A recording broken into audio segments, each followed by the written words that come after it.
Looking back on the week that was and forward to the week ahead. It's the Fantasy Football Hustle. Here are your hosts, Brian Drake and Dwain McFarland.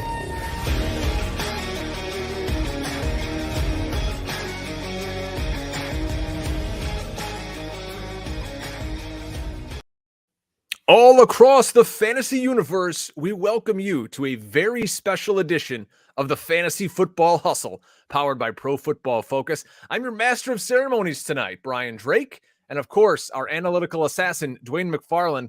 He's on the hot seat tonight because he is set to compete in one of the most cutthroat drafts in the fantasy industry, all for a shot at a $500,000 prize. Tonight, folks, 12 of the best high-stakes fantasy football players in the world compete in the hard way FFPC draft as part of the FootballGuys Players Championship series. The winner of this season-long contest is awarded $500,000. The rules are simple. It's 20 rounds. It's tight end premium, FFPC. Everyone else, regular PPR. Rounds weeks 1 through 12, you're trying to get in those playoffs, just like your home league, right? Weeks 13 and 14, that 2-week playoff stretch, you can win $1,500. And then, Dwain, correct me if I'm wrong, but you get another 3 teams that could possibly go into a larger pool, weeks 15, 16, and 17. That big points race, those 3 weeks, crowns our $500,000 champion. Yeah, the league point winner, weeks 1 through 12, automatically gets a bid into the championship rounds for 15, 16, and 17. Also, the team in the league that has the best record gets that. But also, like, if you sneak in as the 4 seed and you happen to win the playoffs, that seed can also get in. So you can have up to 3 teams from every single one of these leagues. So they're all 12-team leagues, could make it into the playoffs for that 3-week chase. So those are the different ways. This is a YouTube exclusive show. We hope you guys are going to enjoy it tonight. Sit back, relax, crack a beer for the next hour and a half or so, as Dwain has the 2nd overall pick in this 12-team draft. A lot of these guys go by pseudonyms, so they don't want their real names out there. I might just make up names for some of the guys. The first guy on the clock is Draft Junkie. Dwain is in the 2 hole. Number 3 is Hilo, if you might follow him on Twitter. Mark Garcia. Our buddy Fantasy Mojo, Darren Armani, is 4th.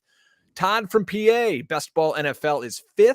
The back-to-back winner of the FootballGuys Players Championship, a very rich man, Abib Agbektoba, he's been on the hustle before, is 6th. Austin Martin, 7th, in the 7th hole.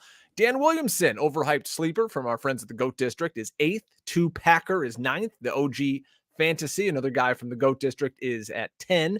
Number 11, Noah Riddell. And at 12th, the guy with a whole bunch of numbers as his name, we're just going to call him Dave. So what a lineup here, Dwain. And I know we get kick started here in about a minute, but what a crew we've assembled for this hardway draft. Yeah, most of these guys have all won like major prizes across FFPC. So they're all good players. They draft a lot. It's going to be a sharp room. So 1 quarterback, 2 running backs, 2 wide receivers, a tight end, again, tight end premium, kicker, defense, 2 flex, which can be anyone, but you're going to see a lot of tight ends come off the board early with that tight end premium. Dwain's going to go through the draft here. We're going to kind of pick his brain as he goes, but we want him to be sharp. We want him to be in the moment, and he's on the clock now. So we'll kind of just talk through what's going on. We'll bring in some of you guys here talking in the room. And we're going to have a lot of fun here tonight. So Dwain is on the clock. The first pick overall, Jonathan Taylor. No surprise, even in this tight end premium format. JT goes off the board as he is the 101 in this FFPC ADP. Thanks to fantasymojo.com, Darren Armani, for giving us the ADP to go through here. So Dwain, you're on the clock. You got your pick, and you went Cooper Kupp. Tell us about it. Yeah, so I mean, technically, I have Justin Jefferson in the same tier as Cooper Kupp and as my number 1 receiver. But in this particular draft, number 1, Justin Jefferson sometimes falls to pick 5, pick 6. You really don't see that for Cooper Kupp. So this is my first FFPC draft of the season. So I mean, I don't want to be like immediately like reaching, on players. I'll have my opportunity to get my exposure to Justin Jefferson as the season goes on. But the other component to it, is really just trying to set myself up for the next picks. Mm-hmm. And just looking at, remember, like, first thing I want to do is win the league. But if I can, I also want to be setting myself up for those playoff weeks, 15, 16, 17. And the thing with Cooper Kupp, like, he's just got a great schedule in those weeks. So if you look at him, he's actually playing against Green Bay, then Denver, and then the Chargers in those 3 games. So all shots at major shootouts, and plenty of players from those teams to stack with Cooper Kupp without going out of your way trying to get cute with it, right? Still setting up your team to be, really good in the regular season, but also to potentially have an advantage in the playoffs. So we're off and running. Let's crack one here. Celebrate our first big-time draft of the season. If you're watching on YouTube, I'll try to give you the heads up on what's going on here. I don't know if you can make that board any more zoomed in or not, Dwayne. But third off the board was Christian McCaffrey, and then Justin Jefferson is fourth off the board. He goes to Fantasy Mojo, Darren Armani. Then we get our first tight end. Again, it's tight end premium. Mark Andrews off the board. It's not Travis Kelce. It's Mark Andrews. Does that surprise you, Dwayne, at all? Or do you think you're going to see a lot more of that going forward through the FFPC? I think we'll see more and more of it. I think people Andrews is the younger player, and I think folks are starting to get, concerned, obviously, about the age for Kelce, even though it hasn't really shown up to be a factor yet for Kelce. But his yards per route run, his targets per route run, all those things were down last year compared to what we're used to seeing from Kelce. So we could be closer to the end, for Kelce. Not saying that it's going to happen this year, but I think you'll see people mix in plenty. Dalvin Cook is the 6th pick off the board. And there's a lot of talk now with the new offense going into Minnesota. People are really hyped up about the opportunity that Dalvin Cook could get in this offense, an expanded passing game role. And if you can get him at the 1-6, and he does kind of take over an almost Christian McCaffrey type role, holy smokes, with his goal line usage and now catching some passes out of the backfield, Cook could be dynamite. And a guy who does have that passing role goes 1-7. It's Austin Eckler, followed by Jamar Chase. Jamar Chase is going to be a guy who creeps into so many first rounds this year, just an electric rookie season for the Cincinnati Bengal. He's off the board at 1-8. The 1-9, his Bengal teammate, Joe Mixon. He's the guy we talk about, Dwayne, on the hustle seemingly every single week. And it came down last year. They finally got him involved a little more in the passing game. He scored a boatload of touchdowns. You think he's going to stay as a first-round pick this year, or maybe one of those kind of guys we see on the turn? I think he'll be on the turn quite a bit. I think people like Mixon for his playoff schedule as well, though. And he plays on a really good team. So, I mean, there's a lot to like with Mixon. But I just get concerned that there's really not a path to an every down role. And that's pretty much almost a prerequisite for me, unless your name is Derrick Henry in the first round. And Henry has his own issues. Like I'll be underexposed to Henry, versus what a lot of people will have. But it's interesting that Derrick Henry is still on the board, and you have Mixon go ahead of Derrick Henry. Travis Kelce is the pick at the 1-10 for OG Fantasy.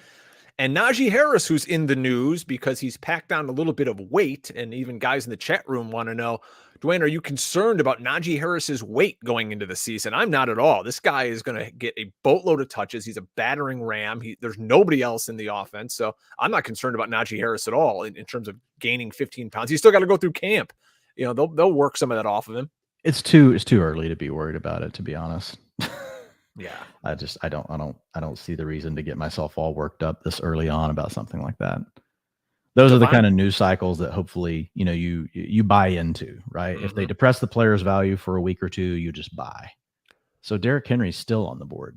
Still on the board as we enter the second round here. I don't know if we, some guys are asking if we can get any more of a zoom on it. I don't know. This might be the best we can do, guys. The problem is when I zoom that screen, it zooms up my draft queue, and my draft queue I've got on a split screen with my tiers and everything else. So it screws everything up.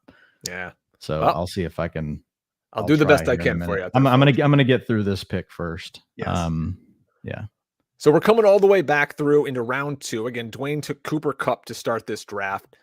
At the end of round 1, we found out that pick is actually Dave Hubbard and Billy Musio at the 12 spot. So they took Javonte Adams and CeeDee Lamb. Love CeeDee Lamb this year. Really excited for what he's going to do. Davante Adams, I know you and I had some tweets going back and forth about Davante Adams and this Raiders offense and Hunter Renfrow. So we'll see what happens. What do you make of that in an FFPC draft right there, where you only have to start 2 wide receivers? Of course, you got 2 flexes, but going wide receiver like that at the turn.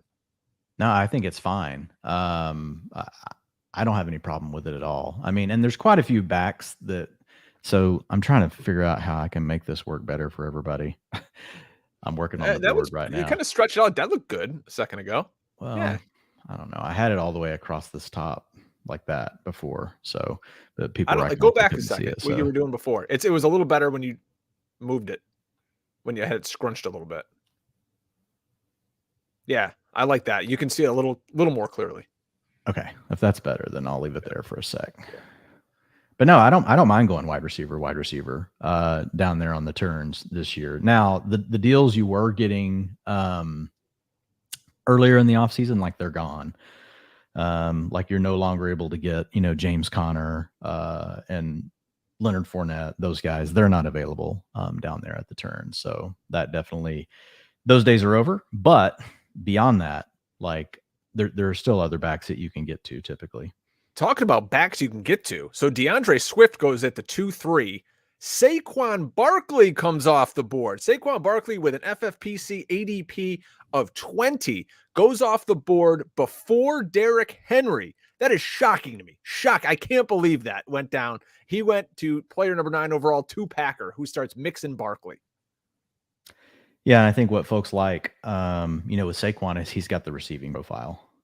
And that's and he's just a lot younger. Doesn't have near the touches that a guy like Derrick Henry, has on him. So, I mean, I get it. Saquon's a guy that he started off too low, probably in ADP. Like he was a 3rd rounder. But then whenever he made it through the draft, they didn't add anyone despite the Giants, being pretty active as far as having, different backs come in and have visits before the draft. I think that ultimately people wake up and they're like, okay, awesome. So Saquon Barkley is still a young player. So you're up in 1 pick. You took Cooper Kupp. What are your thoughts here? What are you thinking with this guy on the board, Holden McCaffrey? I don't know. I'm just going to see what he does. I'm just going to say whatever he does determines, what's going to happen. I don't want you to tip your picks because the Lord knows there's probably some guys watching here, but I'm not saying anything. Some of the last few picks, we had 2 teams go back-to-back running backs, Austin Eckler and Derrick Henry to team 7. That's Austin Martin, Delvin Cook, Aaron Jones on the way back to our pal Abib. Mark Andrews, Leonard Fournette was the combo for Todd from PA. Okay, so Mike Evans was the pick right in front of you. He's a guy we talked about a lot on the show. You're not as high on maybe as I am. And Javonte Williams, somebody who, let's say a month ago, was going at the 1-2 in some drafts. His ADP is 22, so you're getting him, right around where his ADP is. But man, the upside for this guy is to the moon, and he's only got to get past Melvin Gordon, and we'll see what happens with this new staff out here. But talk to us about Javonte Williams as you wait to get back on the clock. Yeah, so with Javonte, I wanted to have a back in the first 2 rounds. So once I didn't go with CMC, at pick 2, like Williams was basically the last guy available in the tier that I wanted to choose from in the 2nd round. And look, Melvin Gordon's back, but the upside is undeniable for Javonte Williams. And we could see Melvin Gordon in a lesser role this year, right? This is going to be year 2. It's not like they brought Melvin Gordon back for a lot of money. He couldn't really get interest anywhere else. So yeah, he's going to be a factor, but I just wanted the upside. Also, it's another player that I love the schedule, week 15, 16, and 17, all 3 weeks. I would rank Denver as the number 1 team. They play the Cardinals, they play the Rams, and they play the Chiefs over those last 3 games. So that leaves me a lot of options open as far as different ways that I can game stack and not feel like I'm going out of my way. All right, Dwayne's back on the clock. We'll give him a time to think here. Is the person with the number 1 overall pick, Scoundrel is his name in the draft. Also on Twitter at Draft Junkie. He went Nick Chubb and T. Higgins. So he started out Jonathan Taylor, Nick Chubb to secure his backfield, and T. Higgins. So that puts Dwain on the clock. Now, Dwain, you took Javonte Williams. Were you setting yourself up because you knew you wanted to get a player like Deebo Samuel in the second round? I didn't expect him to take Nick Chubb, to be honest. Like, that blows me away that he did that. I get it. Like, Nick Chubb's an absolute great running back as far as, pure rushing. But we know he didn't get to be involved in the passing game. So I really expected him to peel off Tyreek Hill and Deebo Samuel, and my pick was going to be T. Higgins. But whenever you leave me Deebo Samuel in the early third round, like a player that I'm absolutely happy to have. I would have been happy with him or Tyreek Hill. My plan, like I said, originally was to take T. Higgins, but I'm very happy to land Deebo Samuel in the third round. So I feel like I have three great playmakers. I love the NFC West, the AFC West this year. They play each other, plus they play in shootout divisions, right? Where they play against other really good teams on most weeks. So I'm really happy with the way that the draft's starting so far. Deebo Samuel, of course, last year finished as PPR wide receiver number 3 behind only Cooper Kupp, who Dwain also has, and Davante Adams, who's now in Las Vegas. So are you worried at all? We've got a minute here while other teams are drafting. Talk about this Deebo Samuel situation where, he's openly saying he wants a trade. I don't know if that's going to happen or not. They're going to have a new quarterback. And Deebo really, I don't think, wants to shoulder that load anymore. Basically, as a running back, he doesn't want to do it. He wants to play wide receiver. He was peppered with targets, the first half of the season. The second half of the season, he became freaking Derrick Henry. Are you worried at all about this holdout, contractual trade situation? Or you think end of the day, he's in San Francisco? And even if he's not, wherever he is, he's going to be, getting targets. I honestly don't really care where Deebo Samuel plays if I get him in the third round. This is a player that was going first round, early second round, just a few weeks back before a lot of the noise that has come out. So I'm fine with getting Deebo Samuel. You're getting a major playmaker added to your team. And I don't overthink things like that when I can get them, at value versus ADP. Our friend Todd Burrows in the draft chat over on YouTube says, this is why it's called the hard way draft. ADP means nothing. So it's going to be fun as we go through round 2. Let me catch you guys up here on the pick. So the round started, again, round 3, with T. Higgins. Deebo Samuel went to Dwain. Then my new number 11 jersey, A.J. Brown of the Philadelphia Eagles, went 3 to Hilo. It's Mark Garcia. He started McCaffrey, Evans, A.J. Brown. We had a run of wide receivers here. Tyreek Hill off the board, the new Miami Dolphin. DJ Moore to Todd from PA, his first wide receiver, followed by Keenan Allen and Michael Pittman, someone we love. And then we're getting a couple of running backs as that kind of second tier of RB is starting to dry up. James Conner, Cam Akers off the board. When you look at A.J. Brown and Tyreek Hill, if you got to flip a coin between the two, body type, you couldn't get more different in a wide receiver. But really, when you think about it, they kind of act in the same way, catching the ball near the line of scrimmage and making a lot of things happen after the catch. Your choice between the two, which guy would you rather have? I'm still taking Tyreek Hill. Tyreek Hill's the last receiver I have in tier 1. But to your point, like, there's a lot of things that are similar about them. Like, you could argue that A.J. Brown really belongs in the same tier with Deebo Samuel and Tyreek Hill. I wouldn't really have an argument, with that. I have him just outside of that as a tier 2A player, for AJ Brown, but he can do a lot of the same things. He can work a lot after the catch, to your point, does really well off of play action. So, I think there's a lot of things to like, whenever you talk about a guy like AJ Brown, but I would still take Tyreek Hill over him. DJ Moore last year averaged 13.8 PPR points per game. He finished as wide receiver 18. I'm looking at him this year, and he still doesn't have a quarterback.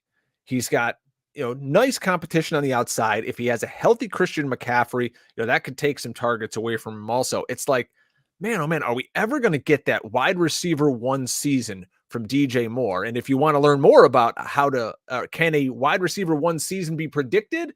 Check out the show we just did. It's on YouTube. It's on Spotify. It's on Apple Podcasts and all that stuff. Really informative show. Go check that out. Keenan Allen, Michael Pittman. Keenan Allen, kind of that sturdy, rock that you put in your lineup every week, and he's going to become a top 10 PPR wide receiver just as he was last year. And Michael Pittman, how tantalizing is he? Now he's got Matt Ryan throwing him the football. Really, I mean, there's nobody else on the outside there in Indianapolis to hog targets from him. Michael Pittman could have really that 1A season that vaults him into that upper echelon of wide receiver. Love that pick right there from Austin Martin. What do you think so far of that run of wide receivers? Yeah, I mean, we knew it was coming. They kind of slipped a little bit, but not much. It ended up all leveling out pretty much. But yeah, I mean, Michael Pittman is a guy that I have in the same tier as AJ Brown. So obviously someone that I like a lot. I've got T. Higgins, AJ Brown, Michael Pittman, and Jalen Waddle all in the same tier. Then I've got Mike Evans and Keenan Allen right behind them. And let's talk a little bit about as we start entering into round 4 here. We got a minute before your pick. So when you're doing a draft like this, can you paint a picture for the audience, kind of what you're doing, how you follow along, maybe give them some tips? You know, they might not participate in drafts like this that are $350 entry, but what's your game plan going in? A lot of guys get hammered when they're doing these drafts. I don't see you drinking any alcohol. You're following along. You've got a spreadsheet because I'm following along with you. Kind of give people the lay of the land of how you draft. Yeah, I mean, so first is just, being organized, So, I've got one sheet up that's got all of my tiers with my players where I'm just marking them off as they go. Like I'm just graying out all the players that are gone. I'm making my players green. I'm keeping my queue up to speed. I've got the draft board up, which people can see because I'm looking at the players picking behind me. It's helping me make decisions on, okay, like the player behind me. So right now, if it comes back to me and Scoundrel's sitting behind me in this format, because there's so many flex spots, it's hard to predict too much.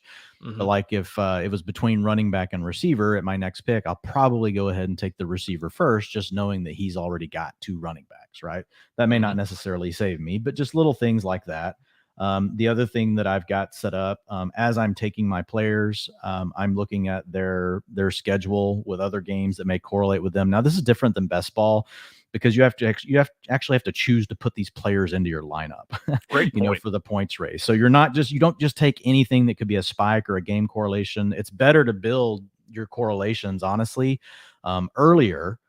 With players that you're willing to have in your lineup, but that if they go off, they have a better chance of both going off. Now, you can still use correlations and things for your picks later, but remember, like if you're coming down to the wire trying to play for 500 grand, do you really want to be sticking, the third Browns receiver, into your lineup, just because they're playing against your wide receiver 1? Most likely you're not gonna. Like that's the beauty of best ball. Like that can work out for you. But it's not something that you're probably going to do in redraft. So just a reminder, like, because I know there's so much going on around game stacks and correlations right now, in best ball that I can sometimes see people get carried away even over in redraft. So I've got everything up where I can see it. And I'm just looking through my tiers. I'm looking, okay, what do I need? What's available? Where's my tier cutoff? I'm paying attention to my roster construction, especially, once we get to round 5 and 6, then I'm already thinking ahead about what does that mean for round 7, 8, 9, and 10? Do I have a running back yet? Do I have a quarterback? Do I have a tight end? Do I still need both of those things? If I do, well, then I need to be thinking I probably am going to need to take a quarterback somewhere between rounds 9 and 11, probably going to need to take a tight end. I'm going to have to, in fact, because over here it's tight end premium. So these players don't last as long. So at the tight end position, they will go sooner, but it's not best ball. So not as many people are going to draft 2 quarterbacks. You can get away with just taking one. I don't really worry about kicker and defense until the end, unless something, weird just happens. Even then, like there's nothing weird enough to make me take a kicker or a defense early, but that's pretty much it, and sorry, this is my first redraft draft of the year, like for this amount. Like I've just been doing best ball. So I feel like I'm not like sharing enough insights as what I normally would, but I'm like really like focused on trying to beat these dudes. Don't you worry. And also, guys, something that you have to think about in an FFPC draft, and we're going to be doing plenty more of these as the season and summer roll on, you got to remember the bye weeks in weeks 13 and 14 this year. These are playoff weeks for the FFPC where you're trying to win $1,500 and move along into the big points race. Weeks 13, Arizona and Carolina are on bye. So you're looking at Christian McCaffrey, you're looking at DJ Moore, we're looking at James Conner, we're looking at Kyler Murray, all on bye. Weeks 14, holy smokes, we've got 6 teams on bye in week 14. Colts, Commanders, Bears, who cares? Packers, Falcons, and Saints. So a lot of fantasy assets could be sitting on your bench in the most important week of the season. So just something to keep in mind out there as we now get in through round 4 of this FFPC hardware draft. Thanks everyone for hopping in with us. Give you the heads up on what's going on here to end round number 3. It ended Jalen Waddle, Antonio Gibson, and Darren Waller. Again, remember, we're tight end premium. So on the turn, that player, we're going to call him Dave, and he selected Darren Waller and Travis Etienne. The hype train for Etienne is revving up here. He's this year's CeeDee Lamb, if you remember all the hype that he had last year. Okay, so now we're in round 4. Etienne, Terry McLaurin, Deontay Johnson, who's now just reporting back to Steelers camp, Zeke Elliott, David Montgomery. So as Dwain gets ready to do a pick here, we'll let him think for a moment. Zeke Elliott and David Montgomery. Here's two guys who, boy, the jury is out on them. You got folks who say, I don't want Zeke Elliott in the 5th or 6th round. David Montgomery, people forget just a few years ago how, polished he was for fantasy. And if you look at even last year, let me pull up his stats in PPR. Where did he finish? He finished as running back 20. He gave you 14.5 points per week, did David Montgomery. So really, we're falling off a cliff after these guys. And I got Dwayne's tiers in front of me. And if you don't take running backs there, it starts to get a little shaky. But there's still some guys I kind of like coming up. Dwayne's going to be on the clock here in a minute. DK Metcalf, George Kittle off the board in front of him, followed by Allen Robinson, Hollywood Brown, and right before Dwayne's pick is J.K. Dobbins, which puts Dwayne on the clock for New York Jets rookie Breece Hall. So is Breece Hall someone you were targeting in this spot, or it's just the way the tier fell? Hall's just slid a little, to be honest, just like Deebo. I was looking receiver here, but when Hall slid, it's just, I had to take it. You don't always get value like that in these sort of drafts with everybody that's so sharp. Like just then seeing Kittle slide to the middle of the 6th, I thought was great value.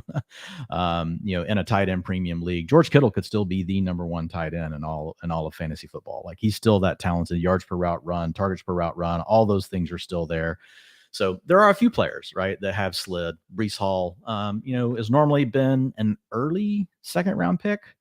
Not early 2nd round, sorry, late 3rd round, early 4th round pick is where Breece Hall's been going. So a little bit of a discount, not like a huge discount, but like half a round, almost a full round.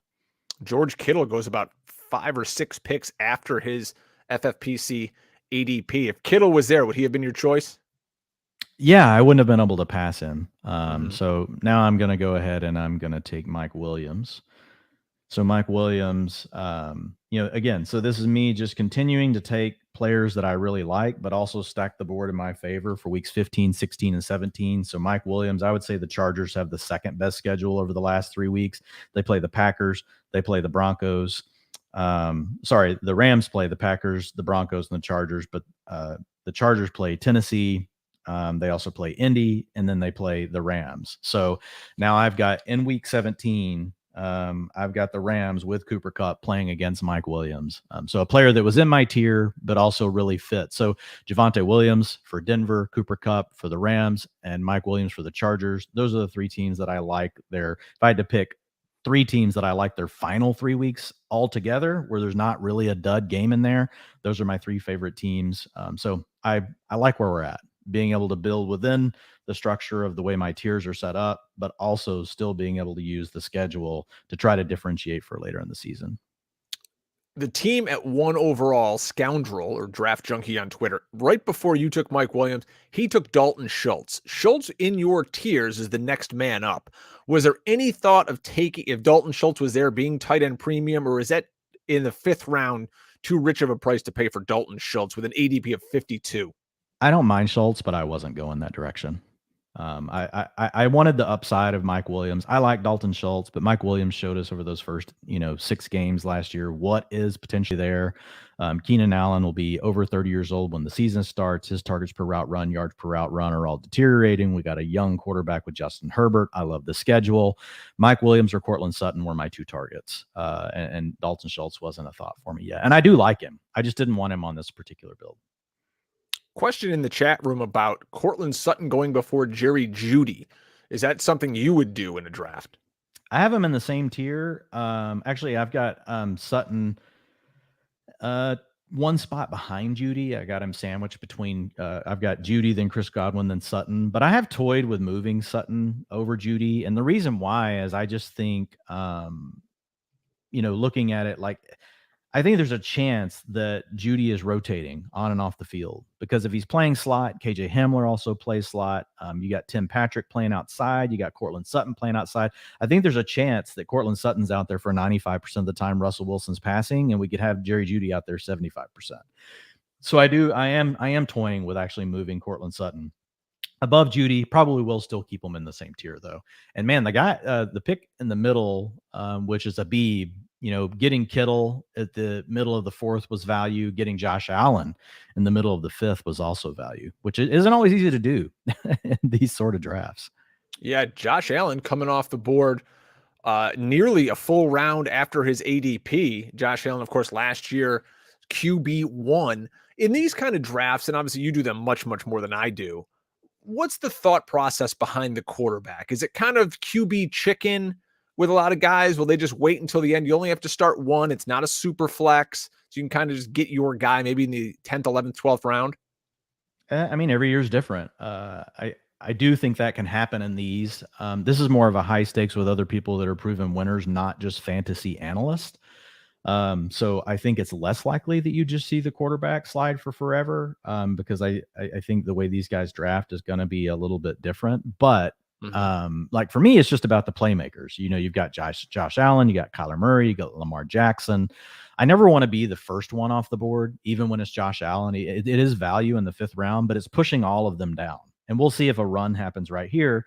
But there's a chance, coming back in the next round, that we could still see a Lamar Jackson on the board. Kyler Murray has been sliding into the 7th and 8th rounds of these drafts. The Cardinals have a bye week on week 13, which is the first week of your playoffs.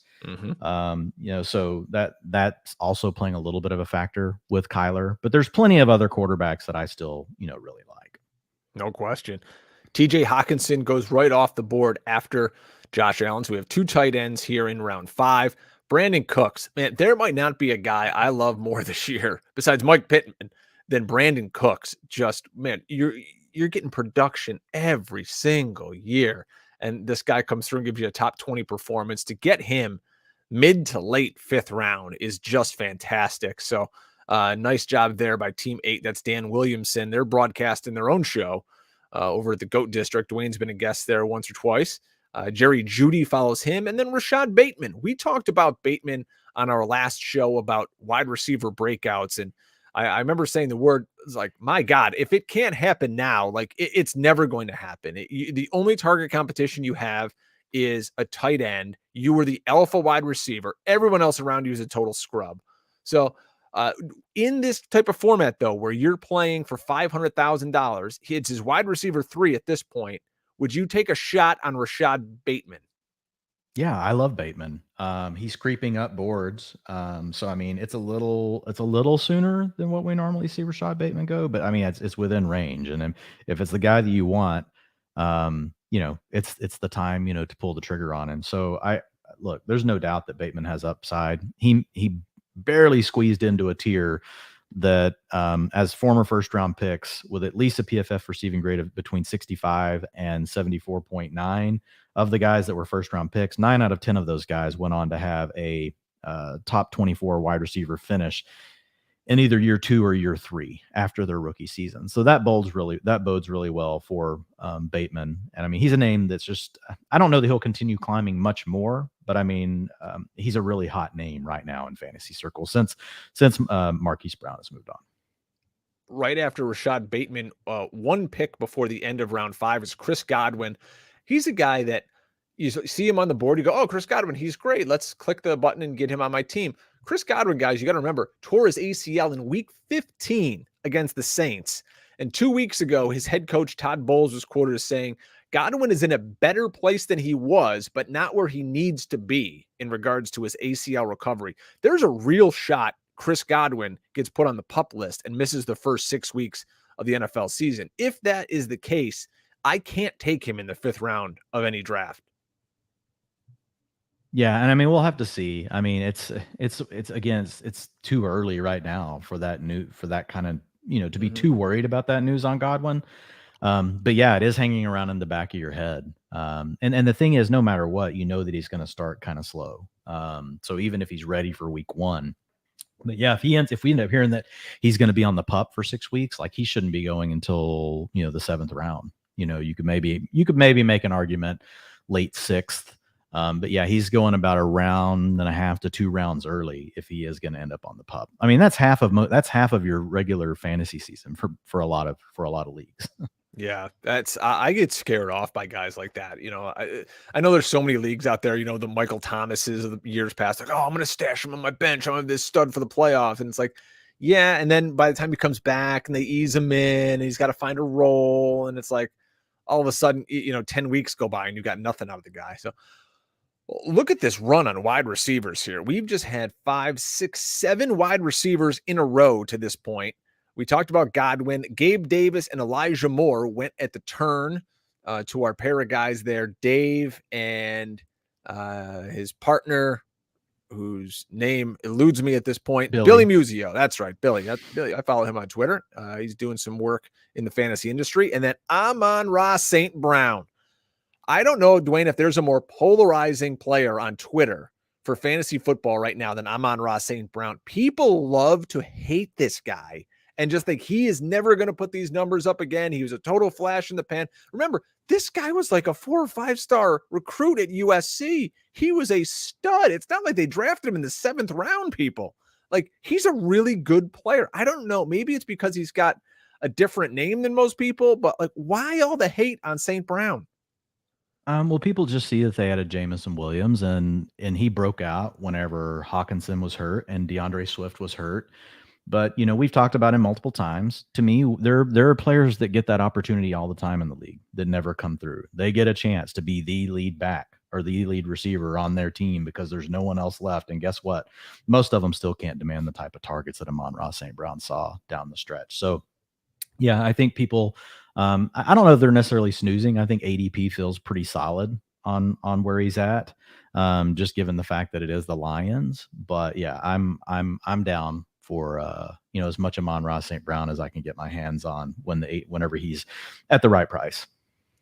Last year, a guy that I was jumping on, Dwayne, was Elijah Mitchell. I remember picking him up when I was at a Dunkin' Donuts on a Sunday morning, taking my kids for a walk. And we heard the trade sermon news, and then Elijah Mitchell was the next man up. I'm like, oop, I'm adding him. My wife yelled at me for half an hour after that. But he goes off the board here with the 3rd pick of the 6th round. Here's a guy last year that missed 5 games and had another game where he basically got a goose egg and didn't play week 14 against Cincinnati. But there's so much intrigue with this San Francisco backfield, and there's so much opportunity.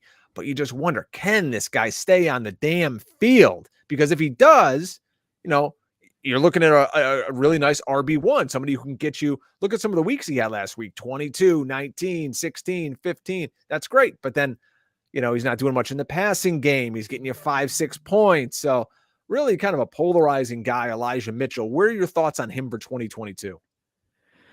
Well, I think people get worried because of Tyrion Davis-Price, and people know that Kyle Shanahan, Mike Shanahan, going back way old school, is just not, at least lately, shown a willingness to be, committed in a committed relationship with a running back, Drake.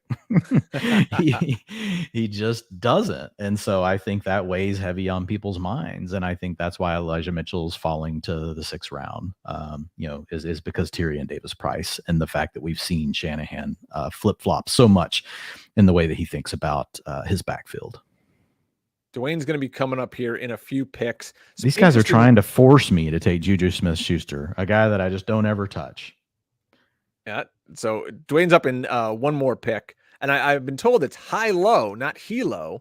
So yeah, high-low. Yeah. Okay. Yeah. My apologies. You're only reading things on Twitter.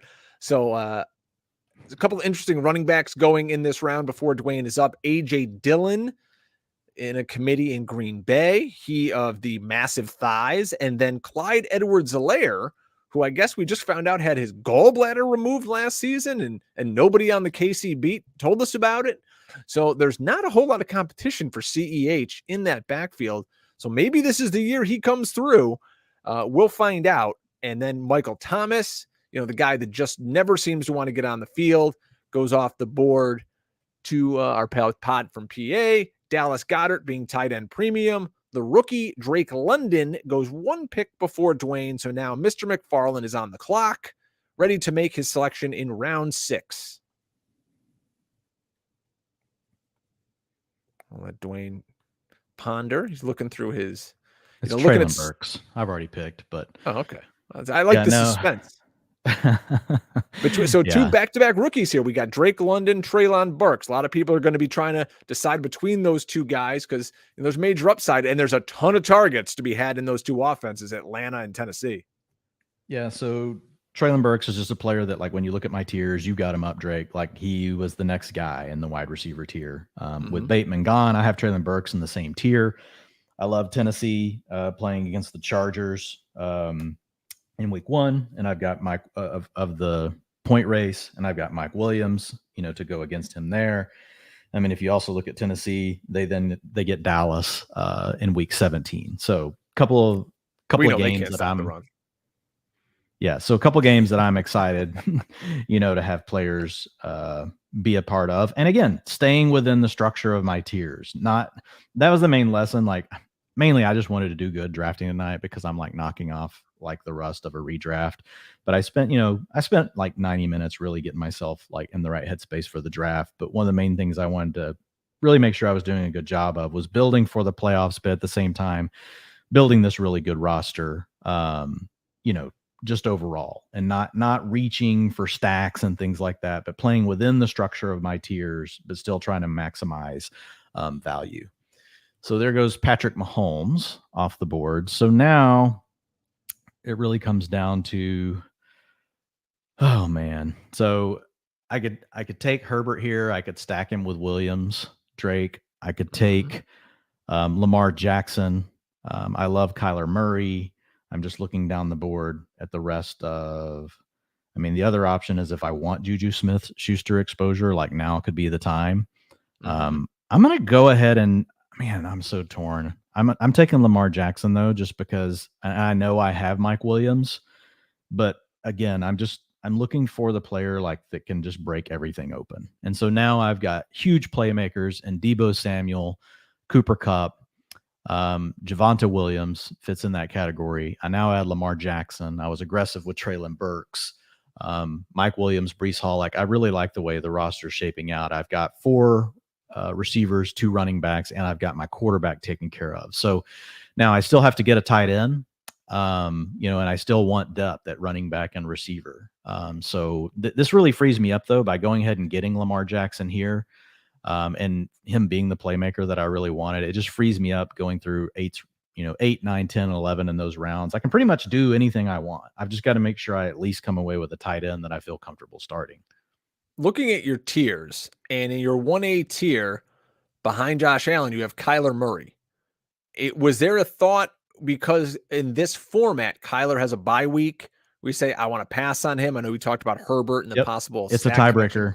It's the tiebreaker with Murray. Is that Murray does miss that week 14. If for some reason, like say I'm the 4th seed, this is going to be a tough league. If I'm the 4th seed, I can't be without, I can't spend a pick that early on the quarterback and not have them in the game that I may need just to get in, to have a shot, A, to win the league, and then B, to make it over into the point race. So, and the other thing is just the ADP, like with where these guys, are going. I'm getting Jackson more right around his ADP. Whereas Kyler Murray, I would have been reaching a little bit ahead of it. So I know I'm going to still get plenty of Kyler Murray exposure, later. Now, in a format like this, again, this is a league you're playing out. It's not best ball for some of you folks watching here. Do most people in these formats carry 2, maybe 3 quarterbacks to start out? Or do sometimes just say, I'm going to take 1 and then we'll work the wire? No, they usually, it's a mix. A lot of these guys will still draft 2. A lot of the players will still draft 2. I won't. I'm done at quarterback now, most likely. Okay, that's interesting. And Yeah, all. because I mean, like I said, the waiver wire is your backup. when I take a quarterback, yeah, waiver wire is my backup, and a lot of the players that do take multiple quarterbacks, they'll end up dropping one. Mm-hmm. You got to figure on the waiver wire at any point this season, you're going to have Davis Mills, Daniel Jones, Jameis Winston, Mitch, Garoppolo when he gets traded. I mean, there's still opportunities for those guys to get traded, him and Baker Mayfield. So, all right. So we had back-to-back quarterbacks here to start round number 7. Patrick Mahomes, and then Dwain took Lamar Jackson.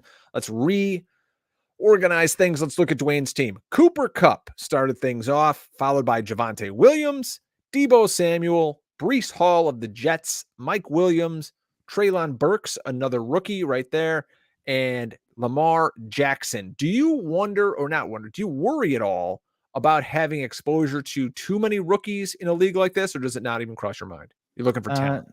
No, I mean, I'm grading off the way I got them tiered. I really don't care if they're a rookie or if they're 30 or I mean, that's why we go through all the process of getting the guys into the tiers and getting everybody graded based on all the different factors that are in play. So yeah, I mean, I feel good about taking a guy like Treylon Burks and having him on the same team as Breece Hall. Like I have no issues with that whatsoever. I mean, these are they're both basically first round picks. Breece Hall was a second round pick, but for a running back, that was a first round draft capital that was basically spent on him. So these aren't just, any rookies, right? These are guys that, they've got high draft capital behind them. So you can feel pretty good about them. Some really kind of interesting running backs went off the board in the 7th round. Devin Singletary of the Buffalo Bills, who just had James Cook drafted to the squad. Buffalo went out of their way to try to either trade for Christian McCaffrey. They tried to sign J.D. McKissick. Now they went and they drafted James Cook. They're telling you they need someone to come in and catch passes from Josh Allen. So that guy most likely is not going to be Devin Singletary. Singletary had some flashes down the stretch. Zach Moss relegated to the doghouse. Looked good down in the playoffs. But if you're counting on a guy now, Dwain, in a pass-happy Buffalo offense, and he's not going to be getting we know that he's not going to be catching passes, and Josh Allen's likely to be stealing a lot of his goal line carries, how much interest do you have in a guy like Devin Singletary in the 7th round? He's not graded in any of the tiers where I would even be looking at him right now. I'm lower than Singletary than consensus. So I think his passing down work is going to be gone. I think there's a chance that more of his work is gone. Like this is a guy that, he's managed to hang on to his job every single season, but it's like the team is always looking. They're not really committed. It's like he continues to be plan B, and plan B is what ends up working out. But yeah, just not a player that I'm very excited about rostering this season. Miles Sanders also went in this round. Didn't score a touchdown last year for my Eagles. Another situation kind of like Singletary. You've got a quarterback who's going to be stealing some carries. Now, Sanders, a guy they could run into the ground because they don't owe him anything. They could get rid of him after this next season. Behind him, you've got Kenny Gainwell. Maybe they're going to bring in a big back, somebody to take the load off around the goal line. Thoughts on Miles Sanders this year? Could be let's say this. He's got a great offensive line in front of him. We know he can catch the ball a little bit. If things broke the right way and he scored 6, 7, 8 touchdowns, he can really return some value in the 7th round. Yeah, I think Miles Sanders is a guy that I'm actually going to have pretty decent exposure to now that, we've already been through the draft. They didn't really do anything there. We'll see. They could still end up signing, another back, but I feel pretty good about Miles Sanders. I think he could handle up to half of the work, in the offense. And to your point, like just touchdown regression alone, could work out to really saving Miles Sanders, season. I wish he had a better receiving profile. We thought he would have that coming out of college, and that's just never really worked out, Drake. So that, that's hurt him. We thought he would be a guy that could play on third downs and those sort of things, and that just hasn't played out. A couple of interesting picks back to back here by team number 8. That's overhyped sleeper Dan Williamson. He took Sky Moore and Russell Gage. Now, the hype on Sky Moore, folks, is going to be out of control by the time we get to September. There's only one ball. You still have, like we said, CEH. You still have Kelsey. Now you've got Juju. You've got Hardman. They signed MVS. I don't necessarily think that this rookie Sky Moore is going to come in and set the world on fire in this offense. I think, in my opinion, I think people are going to be let down more than they're going to be like, wow, what a steal here in the 7th round. And then he took Russell Gage in the 8th round, who I love because, again, we talked about Chris Godwin earlier. Chris Godwin, imagine he goes on that PUP list. Whew. Now you've got this guy, Russell Gage, in the slot with Tom Brady. This guy could catch 70 balls before Chris Godwin even plays a snap. It's unbelievable. So real interesting with those 2 picks in rounds 7 and 8 for Dan. Yeah, absolutely. Sorry, I'm looking at the board. Dwayne is looking because we're coming up here in round 8. Yeah, it's Rob almost Gronkowski just goes off the board in front of him. So 3 tight ends off the board. So if Dwayne was looking at a tight end, you're looking at the Albert O's, the Freiermuth, Dawson Knox of the world. Nope, Freiermuth's gone. I would have been willing to look at Gronk. I would have been willing to look at Gronk there, but that didn't work out. So I'm looking at going back to receiver. Chase Claypool. Yeah, and Claypool's a guy that sometimes falls to round 9 or 10. But look, like he's just still a 3rd-year wide receiver. He still has the potential for a wide receiver 1 breakout season. He did regress a little bit last year, but just still a talented player, and I like to have those sorts on my team. My plan here was actually to take a receiver or a back right there, and then come back with Gronk in the 9th. So I didn't know if anybody would be willing to pull the trigger on Gronk there, but he definitely was. So that's the way it goes. Yeah. So Dwayne's going to have a pick up here in a moment. Like we said, he's got his quarterback, so we're not worried there. He has 2 running backs, so you only start 2 in this league, and then you're flexing 2 more. So we'll see who's on the board just for shits and giggles. Some of the guys on the board, like we said, in no particular order: James Cook, Cordarrelle Patterson, Chase Edmonds, Damian Harris, Michael Carter, Tyler Algier. So it gets dark early at running back. It really does. Christian Kirk is the first selection, and Chris Olave. So Dwayne, after that spin on the turn, you're back on the clock for a selection. Yeah, and I mean, I'm kind of torn here, like what I want to do. But I just like the value sitting here at running back right now, and I want to go ahead and grab another one. So I'm gonna push tight end off. Let me see if I can guess it. Chase Edmonds. Yes.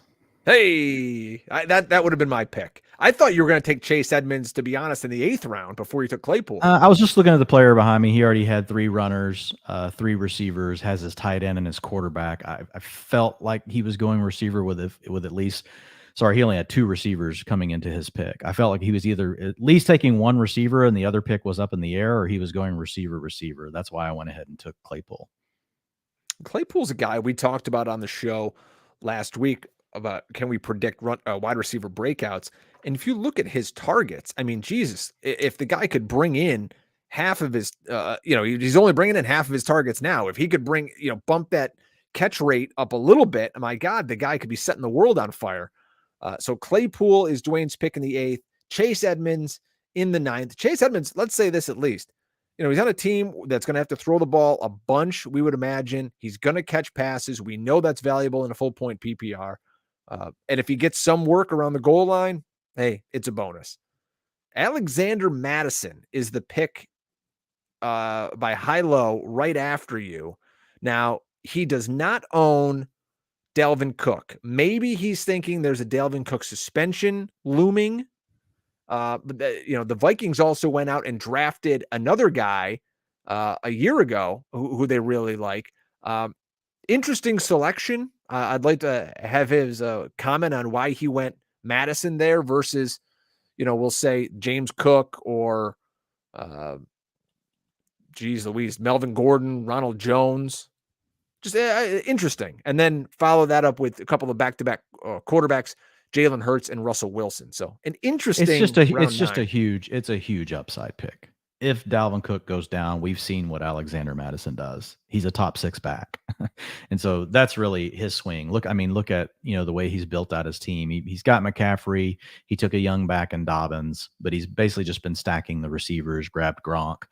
So Mattison is a guy that, if things break his way and Cook for whatever reason is out, like it's tough to get as much upside as what Alexander Mattison can give you in this round. I mean, the problem is with Mattison, you don't, unless, Dalvin Cook is hurt, you don't have access to anything.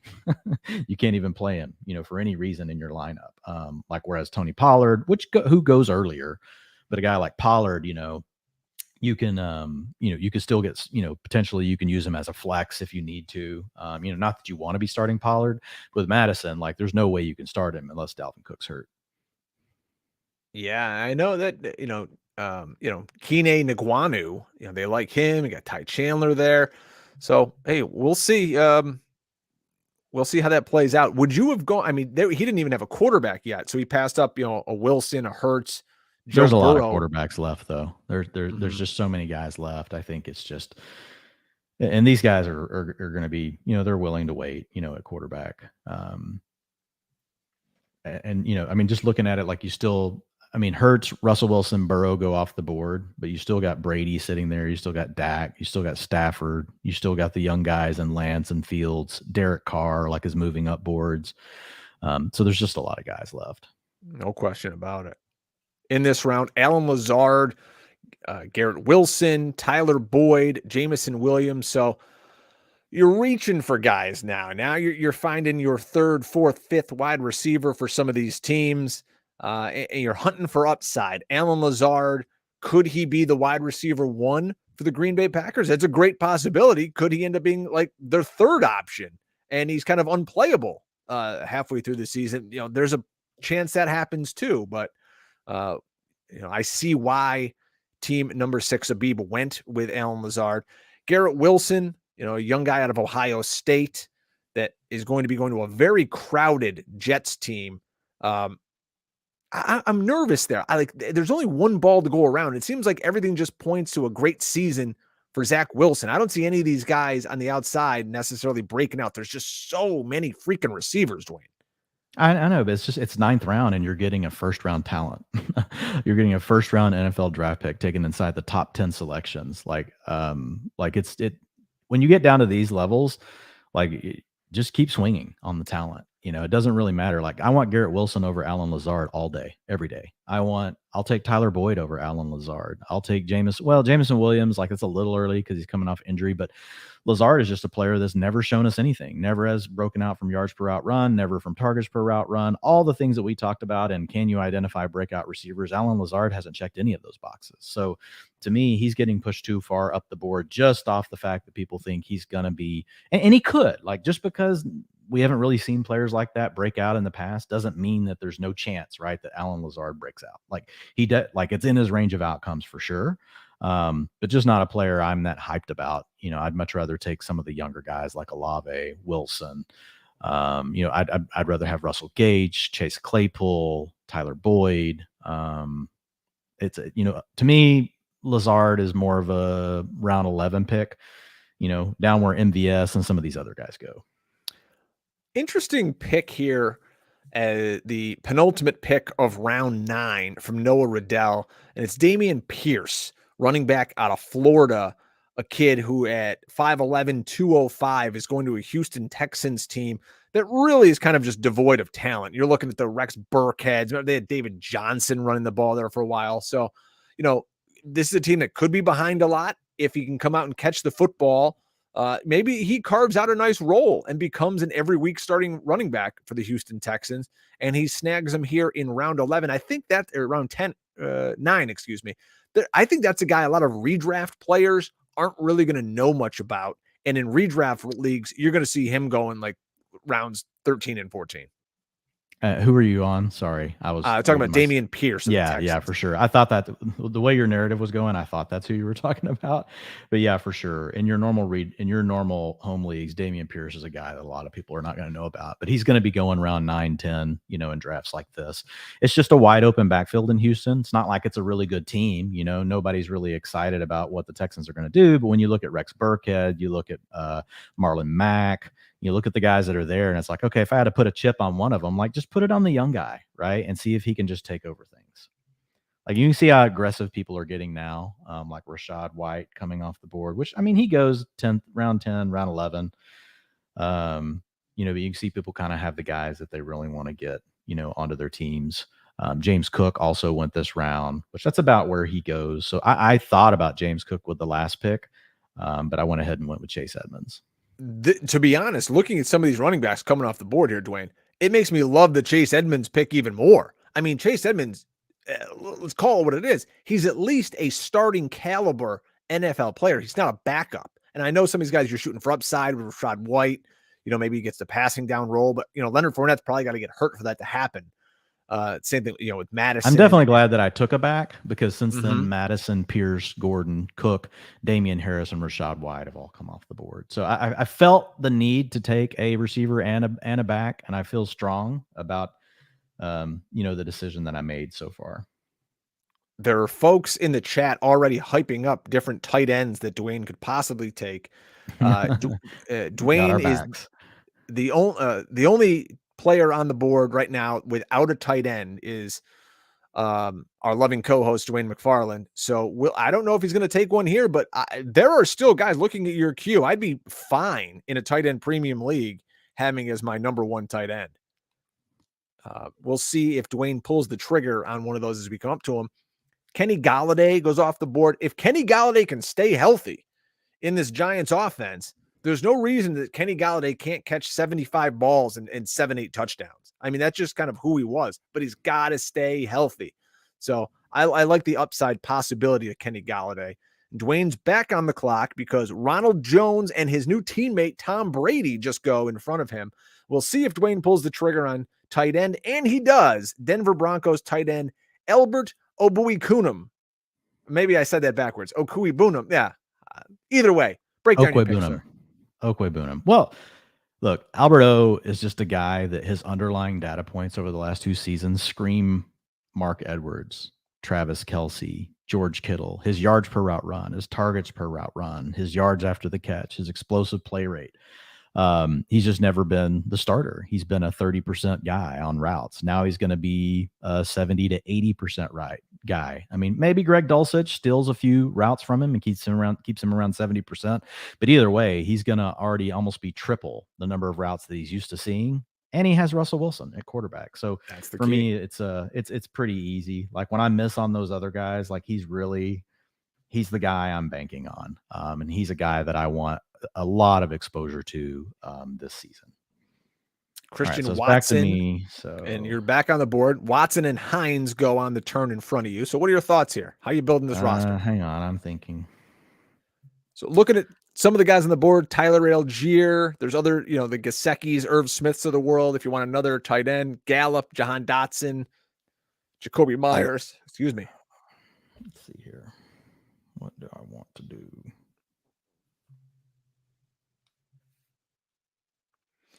Dwayne's got 30 seconds looking at his queue here.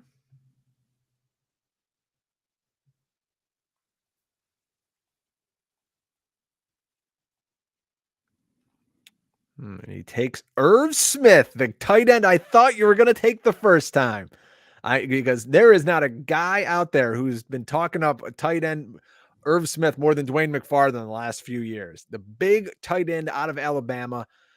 Boy, oh boy, like we talked about with Delvin Cook, opportunity galore to finally break out and show the athleticism that he has. Albert O and Irv Smith back-to-back in a tight end premium. Dwayne, I'm a big fan of that. Yeah, well, waiting, I needed 2 swings. I was torn. I nearly went with running back there. I know running back is, we're at the spot, right, where everyone's in a pinch. Like you're having to make tough decisions on how you want to handle your roster. in these rounds. But I felt good to go ahead and get 2. So I've got 5 wide receivers. I've got 3 running backs. I have 2 tight ends and a tight end premium. I have an elite quarterback in Lamar Jackson. So overall, like, I'm loving the roster right now. Like, the draft didn't go exactly the way I thought it might go, but it ended up, going in a way that I really do like what the team looks like. What's something that might have went awry that not awry, but differently than you thought? Nothing went awry, honestly. Like, just some of the stuff that slid to me. I didn't expect Deebo to be there in the 3rd. I didn't expect Breece Hall to be there in the 4th. So my original plan, honestly, was within the tiers. My plan was to go Cooper Kupp, Javonte Williams, T. Higgins, Mike Williams, Cortland Sutton. That was going to be my start. Because again, I was going to hit all of those teams that I love, all 3 of their games in weeks 15, 16, and 17. And at the same time, again, like I've mentioned multiple times, still within the structure, right, of my tiers. So the running backs are all going. Like, so this is what I was worried about. Isaiah Spiller was my other thought at that pick. Just a major upside guy with Austin Eckler, who's getting older. Spiller, is a guy that had, showed receiving prowess in college, so he can handle all 3 downs. So this was the challenge, but by waiting so long on tight end, like, I just made the pick that I needed to make. Were there any tight ends on the board where you almost pulled the trigger on them, or did everybody you really wanted get sniped just before you took the pick? No, basically this year, if once Kittle's gone, like, I don't mind taking Schultz, but he's not a priority for me in round 5. He's just not. So and Hawkinson's not really a priority for me this year. I really like Goddard's talent, but he's not a priority. So really, if I don't get one of the top ones to slide to me, it's like I'm waiting on Gronk. If I don't get Gronk, then I'm really going to Albert O and Irv Smith. So it kind of played out. There's like 3 different ways I can handle tight ends for the most part. And that could change as we go. But, I, again, like, look at the backs, like, they're all going. I maybe should have passed Irv Smith and taken one of the backs. Like, especially in these drafts like this, this is going to happen, but hey, it is what it is. Well, so you're looking at a bunch of backup running backs that are going off the board right now. What's more likely to be valuable for you here is Irv Smith in a tight end premium league becomes a top 8 tight end and catches 70 balls. I mean, that's going to help you a ton. Or you're sitting there praying, Isaiah Spiller gets 4 touches. Yeah, it's roster construction and scarcity, right? Now in the end, like, it was all becoming scarce, right? Which is why I made the pick, that I made. If I had already had Gronk on my team, like, even then, I probably still would have felt the need to go ahead and take another tight end just in case Gronk, like, doesn't play. But yeah, I know what you're saying. Like, and I do think there's truth to that. Like, there's a chance, like, that all of a sudden I could play Albert O and Irv Smith in the same week if I need to. I can flex tight end in a tight end premium league. So there's a lot of utility in picking up an extra tight end. It's not just about having 2 and hoping that one of them hits, to your point. Like, who knows? I could be starting both of those players. And I love, again, talent profile. Chase Edmonds has a talent profile, can catch passes, very explosive player, got the most money in Miami. Albert O, underlying explosive talent profile. Irv Smith, former early 2nd round pick, and an offense where we don't know for sure who the wide receiver 2 is going to be. It's Adam Thielen out of the gate, but Adam Thielen hasn't been able to stay healthy. So I think there's a lot of opportunity for Irv Smith. There's a scenario where Irv Smith is the number 2 receiver on the Vikings this season. So I like that. You want to talk about value? Oh my God. Dak Prescott in the 11th round going to Noah Riddell. That is fantastic. He's got 10th round ADP. I mean, I like him even more higher than that. Can we tell us about Kenneth Gainwell, who just went? I do not get it. I don't scroll down a little bit here. I don't get the board. I don't get the Kenneth Gainwell love. I don't get it. And I see people just, you know what it is? In the 12th round. You're getting a lot of guys in these fantasy circles that start talking up players like Kenny Gainwell. Oh, this is the year for Kenny. Listen, Kenny Gainwell early in the season got a couple of goal line carries and cashed in on it. After the halfway point of the year, Kenny Gainwell was an afterthought in that team. Once they started using Boston Scott again, Kenny Gainwell was unusable. And, what are you going to do? You got Miles Sanders fully healthy again. You got Jalen Hurts, who's going to run in, 10 touchdowns on his own. I don't see the love for Kenny Gainwell. Again, if we're talking, hey, let's take a shot at a high-end backup, okay, great. Maybe Miles Sanders goes down. But if you're looking to play Kenny Gainwell every single week, is maybe like a flex or something, I don't see it. Yeah, that's kind of where my head is at. And I've worked through the Eagles. I've done my projection model on them. And then I've also ran the upside and downside scenarios, the ceiling and floors for those guys. I just didn't see anything in Gainwell's profile from last year either. Really, anything that he did that made me think, oh my God, like Kenny Gainwell, if you just give him a shot, like it's lights out. But we'll see. I mean, I think the thing that he definitely has. Well, if he's that, then I should have been drafting him. Well, body type wise and all that, but you don't have the quarterback this year that can utilize him. It's not like he was some electric player really in the pass game every week. They just gave him a couple of carries at the goal line. And for whatever reason, this small running back punched it in the end zone the first few weeks of the year. That's where his value came from. But end of the year, there was nothing. Dwayne, I got to say, finally, Ramondre Stevenson goes off the board here, the third pick of the 12th round. Our chat room is going insane. People want to know, what is all the hate with Ramondre Stevenson? Well, I mean, you draft Pierre Strong at basically the same pick. You've got you got Damian Harris in front of him. You got James White back. They took Kevin Harris. That was a 6th round. Not that worried about it. But it's just like, what's the path to Ramondre Stevenson having an every down workload? It's just not happening in New England. They're never going to give it to him. They're never going to give it to any of these guys. They're just not going to. So that's the problem. I think he's fine. I think he's a fine player to have, on your roster. It's just, where does the upside come from? I think you could get some usable weeks out of Ramondre Stevenson. Liked him a lot more before they ended up taking Pierre Strong Jr. Basically at almost the same pick they took him the year before. All right. The board is falling back to Dwayne. He is up after another 3 picks. We're in round 12 of the FFPC Football Guys Players Championship Hardway Draft. This is the best of the best in high stakes fantasy football. And you can see by some of the sharp picks that people are taking. And Dwayne had the 2nd overall pick. He went Kupp, Javonte, Deebo, Bryce Hall, Mike Williams, Treylon Burks, Lamar Jackson, Chase Claypool, Chase Edmonds. So we're chasing it up here. Back-to-back chases. Albert O and Irv Smith. We'll see what he does here in round 12. There's a couple of players that I really like on the board, but I am not smart enough or rich enough to play in this league. Whatever. I got to sell a few more golf clubs on eBay. A lot of tight ends going off the board this round. Noah Fant, Evan Ingram, Mike Gesicki. I thought he might be an option for you if you didn't take Irv Smith there. And then David Njoku, he of fat pockets lately. And Robert Tonyan, 1 pick before Dwayne. And now Dwayne's on the clock. Yeah, I'm going to take Tyler Algier. Good pick. So I get another rookie. But a guy that, could end up leading the backfield for Atlanta.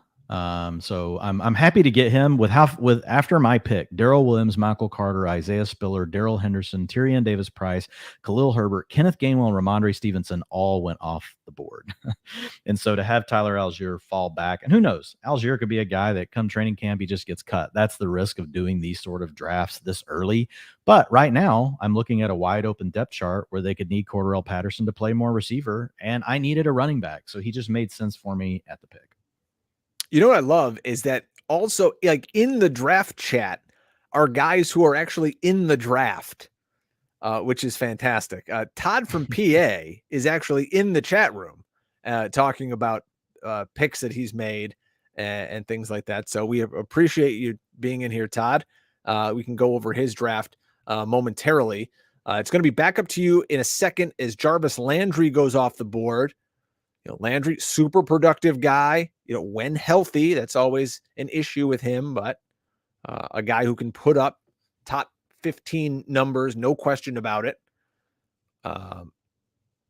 We'll see who gets placed here. And if it was up to me, I would say who I would take here, but I don't want to talk about players who have not been taken yet. Let me look at the board. Is he still there? Oh, no, he just got taken. Shoot. Did you want Crowder? No, I was talking Devontae Parker. Where did he go off the board? No, I took the better receiver from New England, Jacoby Myers. No, seriously, Jacoby Myers, man, 23, 40% targets per route run guy, and in the last 2 seasons gets to play in the slot. Like he's by far the best receiver on the Patriots. No one else is demanding those sort of targets. He just hasn't caught touchdowns. So for some reason, they take a step forward as an offense. I love the profile for Jacoby Myers like screams that he has way more upside than what people really think.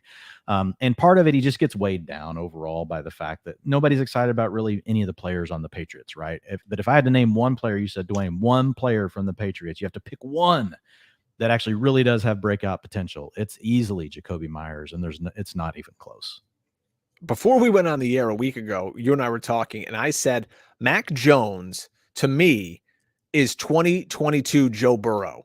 Like he's got the skill set. I don't know if he has the players around him or the play caller, but it wouldn't surprise me at all if we see a deep playoff run from the Patriots, because that's just what they do.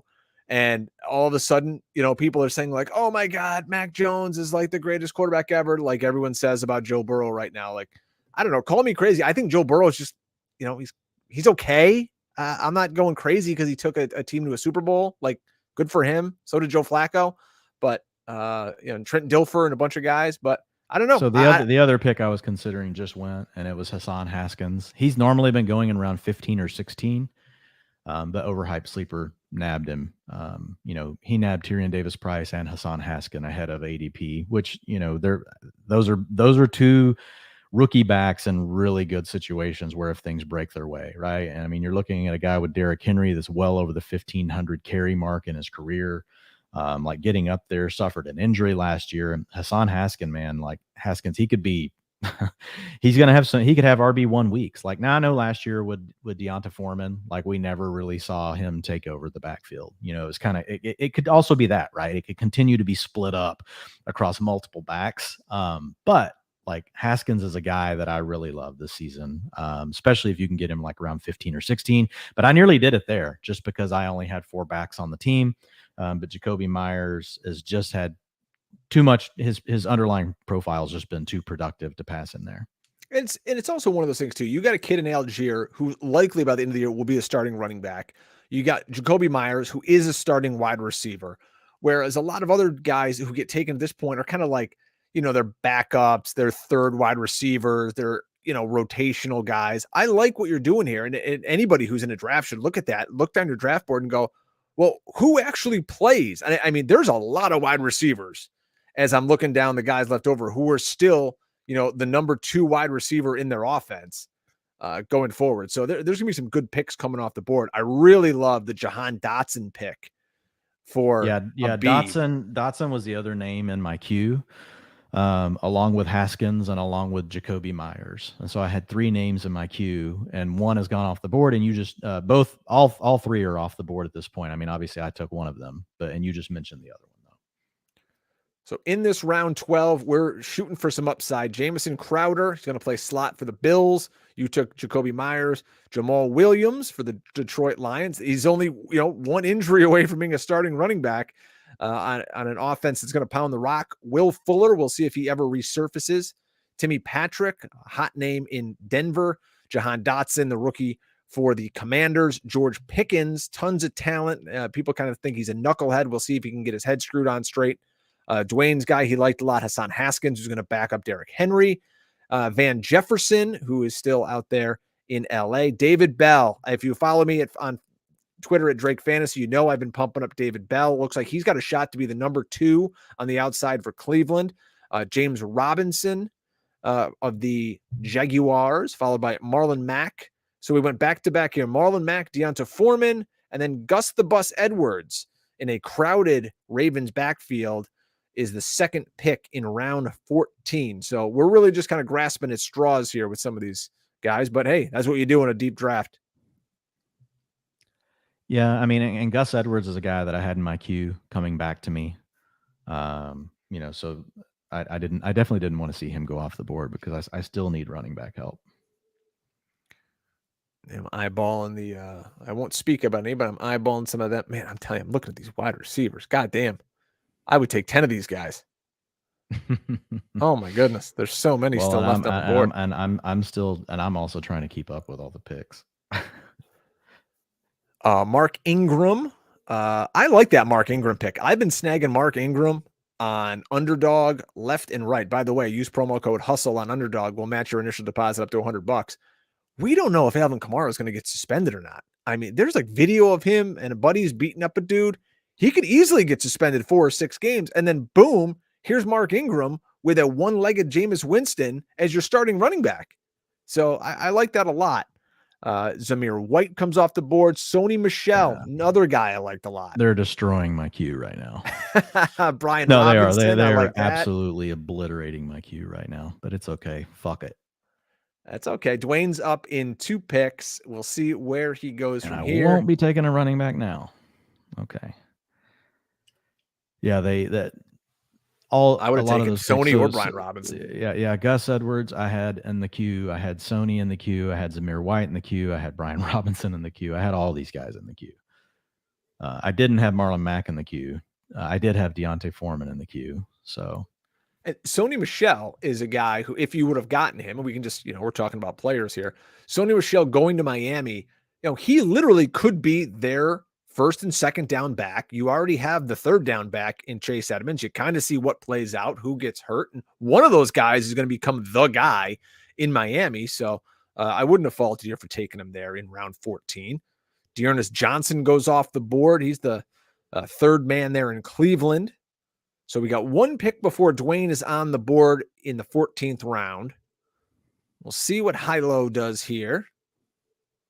He's already got a quarterback. He's got a pair of tight ends with Gronk and Robert Tonyan. Buffalo defense. That was definitely not in my queue either. Yeah, remember, you do need a kicker. You do need a defense in here. So Dwayne is on the clock. Bills were not in his sights. There's a plethora of wide receivers here. Yeah, I'm going to go ahead and take Tolbert. Jalen Tolbert, you're the Cowboys guy. Real good shot to start opposite CeeDee Lamb. There's Gallup, who's coming off the injury. No more Amari Cooper. I mean, this kid could step right into a big role. Yeah, I mean, it's he's probably going to be on the field, period, in 3 wide receiver sets. And like you mentioned with Gallup, if Gallup starts slow, I mean, there's a scenario where Tolbert ends up being the wide receiver 2 on the team. So in the range of outcomes. So we'll see. I still need a back though, so I've got to do something here. Odell Beckham goes off after him. I could take.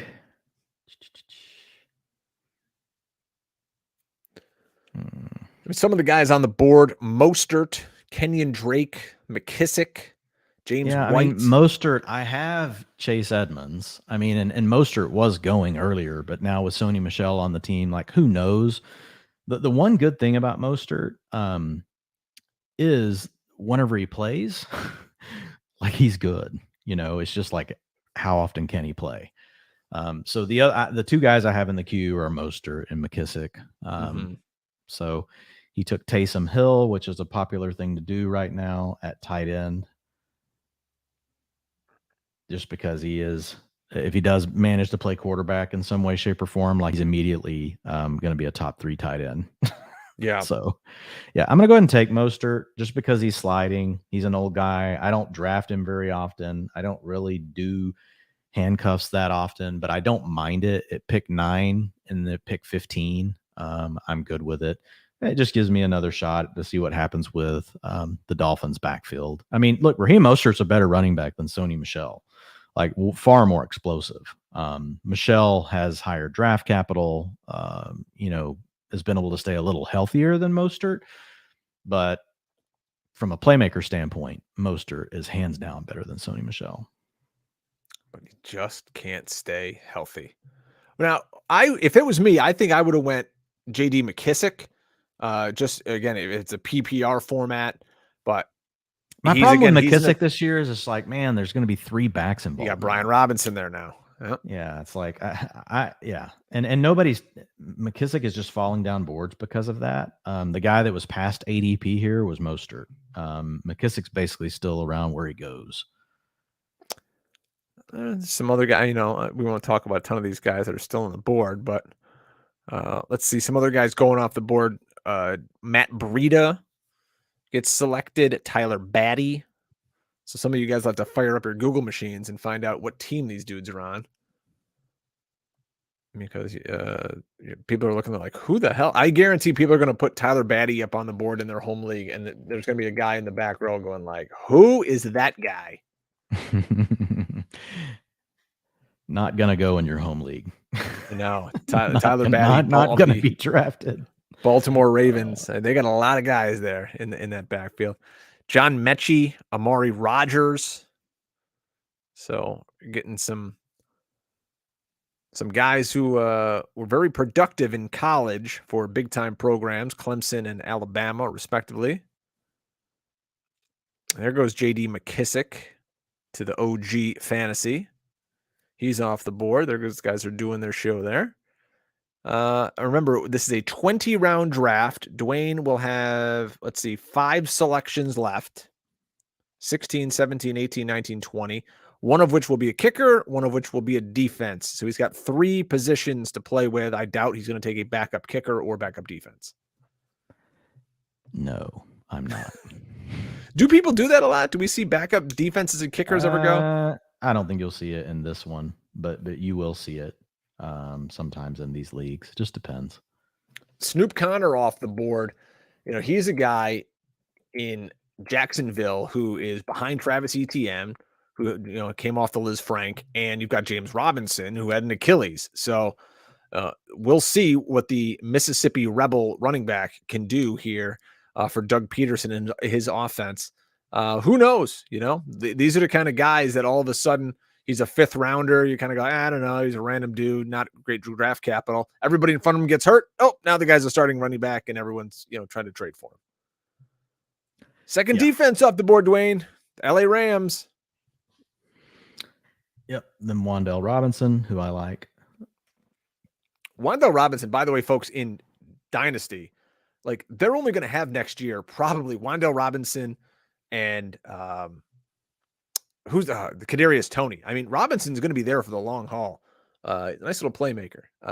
They'll kick him inside to the slot. Justin Ross. Here's a guy who did not get drafted, a UDFA out of Clemson, who goes to the Kansas City Chiefs. I drafted him in the 4th round of my rookie dynasty draft a few weeks ago. I got a feeling by the time the hype machine rolls on into September, you're going to see him as a 10th round pick. For Ross? Yep. People are going to lose their mind when they start seeing him making catches against air in shorts. Woo!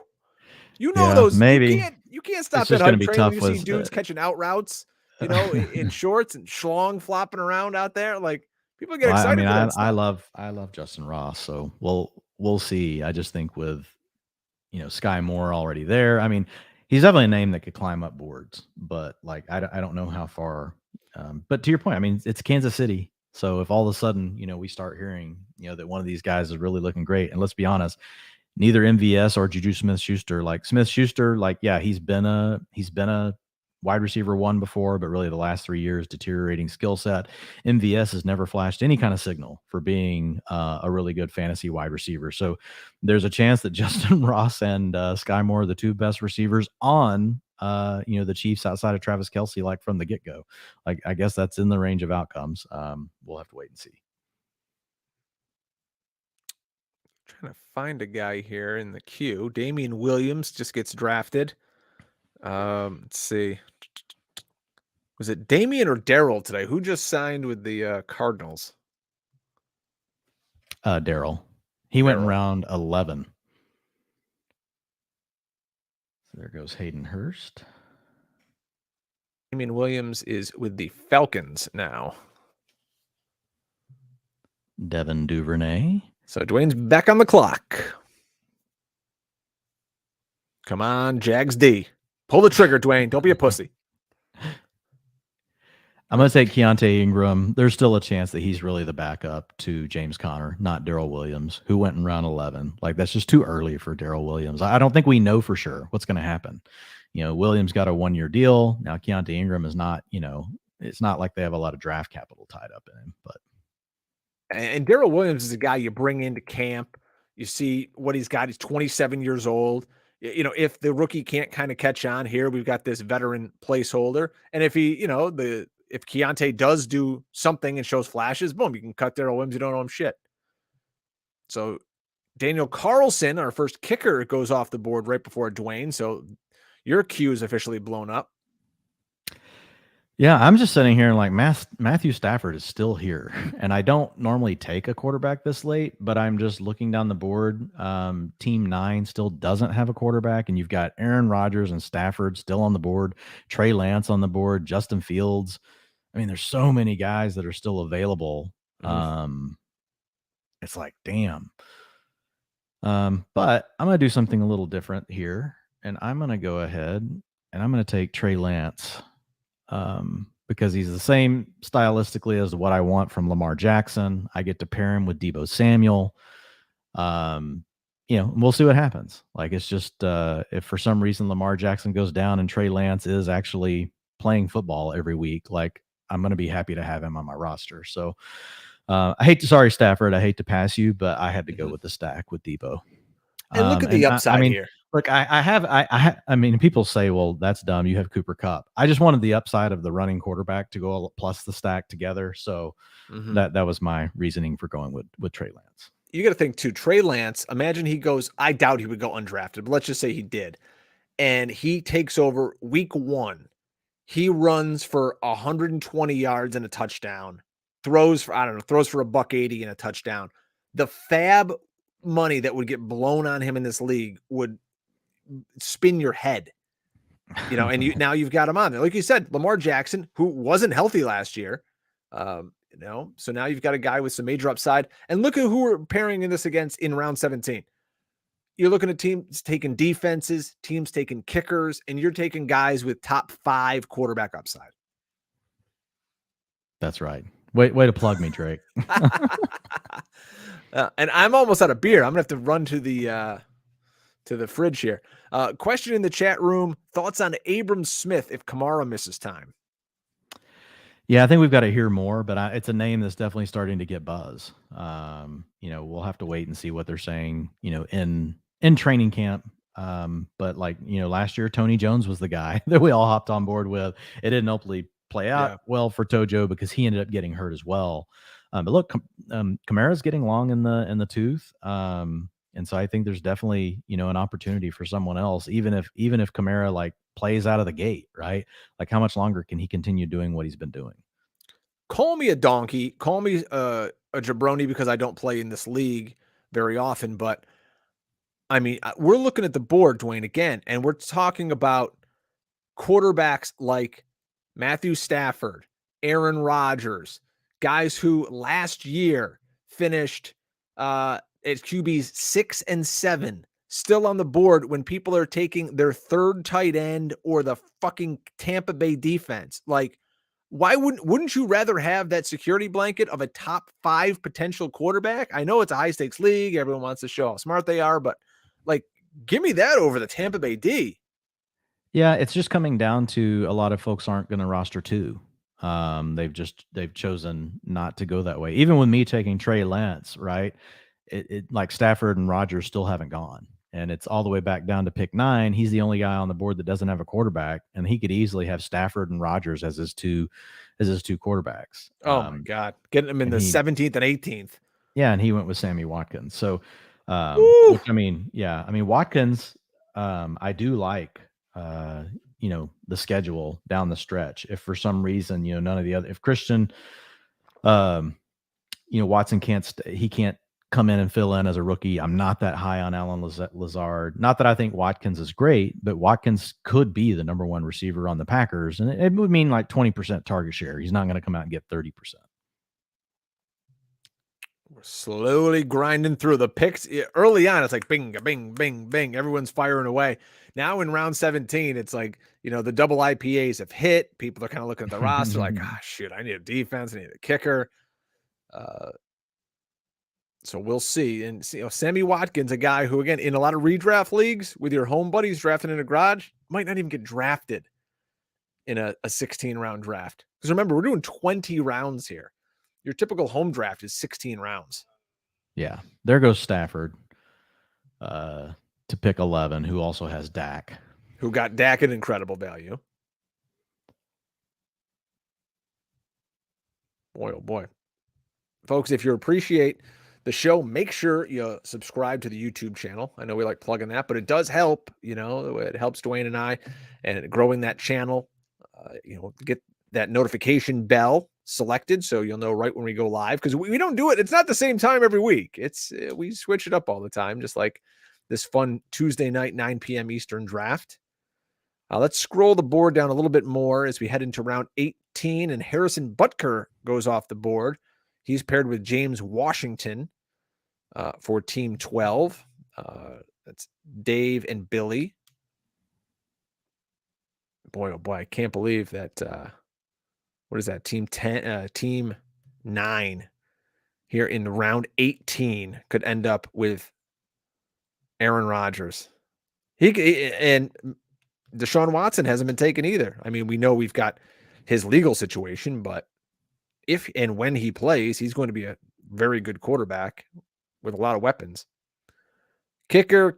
Do you kind of just wait till the last round for the kicker? Do you have like a strategy where you go, I'm kind of eyeballing this guy, or you just kind of take? No, I mean, I've got a queue, of guys that are teed up, at kicker. I mean, we'll see what happens if any of them are left when it gets to me, but I don't go crazy with kicker. I mean, I prefer to have a kicker on a good offense. I love the Shanahan style offenses with kickers. That's always worked pretty well for me because they're not always great, in the ends near the end zone or in the red zone. So it can leave you with a lot of field goals. But the way things are getting now, you got to pay attention to the coaching staffs. I mean, are these people that are going to be, do they just want to go for 2 all the time? Right. And so that can be problematic. So kickers are a little more complicated than what they used to be. Run on kickers, 4 straight kickers here in round 18. And then Kyron Williams. There goes Deshaun Watson. There he goes. Okay. Deshaun Watson to back up Justin Herbert. Velus Jones out of the retirement home and onto the roster of Skywalker, Abib Agbegtoba. Abib could probably afford to buy the retirement home at this point. Back-to-back Football Guys Players Championship wins. There goes the Chargers defense. We're winding things down here. Comes up to Dwain here. Dallas defense. Oh, that hits you right in the feels. Yeah, so the defenses that I had that I wanted to come away with, and I haven't done a ton of research, but I wanted either Indy, Denver, or Cleveland. So if Cleveland is here at my pick, the player behind me has a defense and a kicker. I doubt he's taking another one. But still, I'm just going to go ahead and take the defense that I want if it's available, and it is. And so it's just about the early season schedule for Cleveland. Like they play 3 super crappy quarterbacks right out of the gate. Mm-hmm.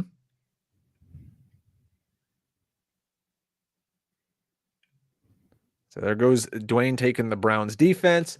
Still some interesting wide receivers on the board. I mean, at this point in the draft, who gives a shit? There goes Aaron Rodgers. Boy, oh boy. You get Aaron Rodgers in the 18th round. Some guys who are interesting to me. Randall Cobb still on the board. Braxton Berrios. Byron Pringle could be the number 2 in Chicago. Terrace Marshall, AJ Green, the elderly one, could be the second in command, not second command, the second target for the Cardinals. DJ Chark, he signed a contract to go to the Lions. Donovan Peoples-Jones, could he win that second wide receiver role with Deshaun Watson in Cleveland?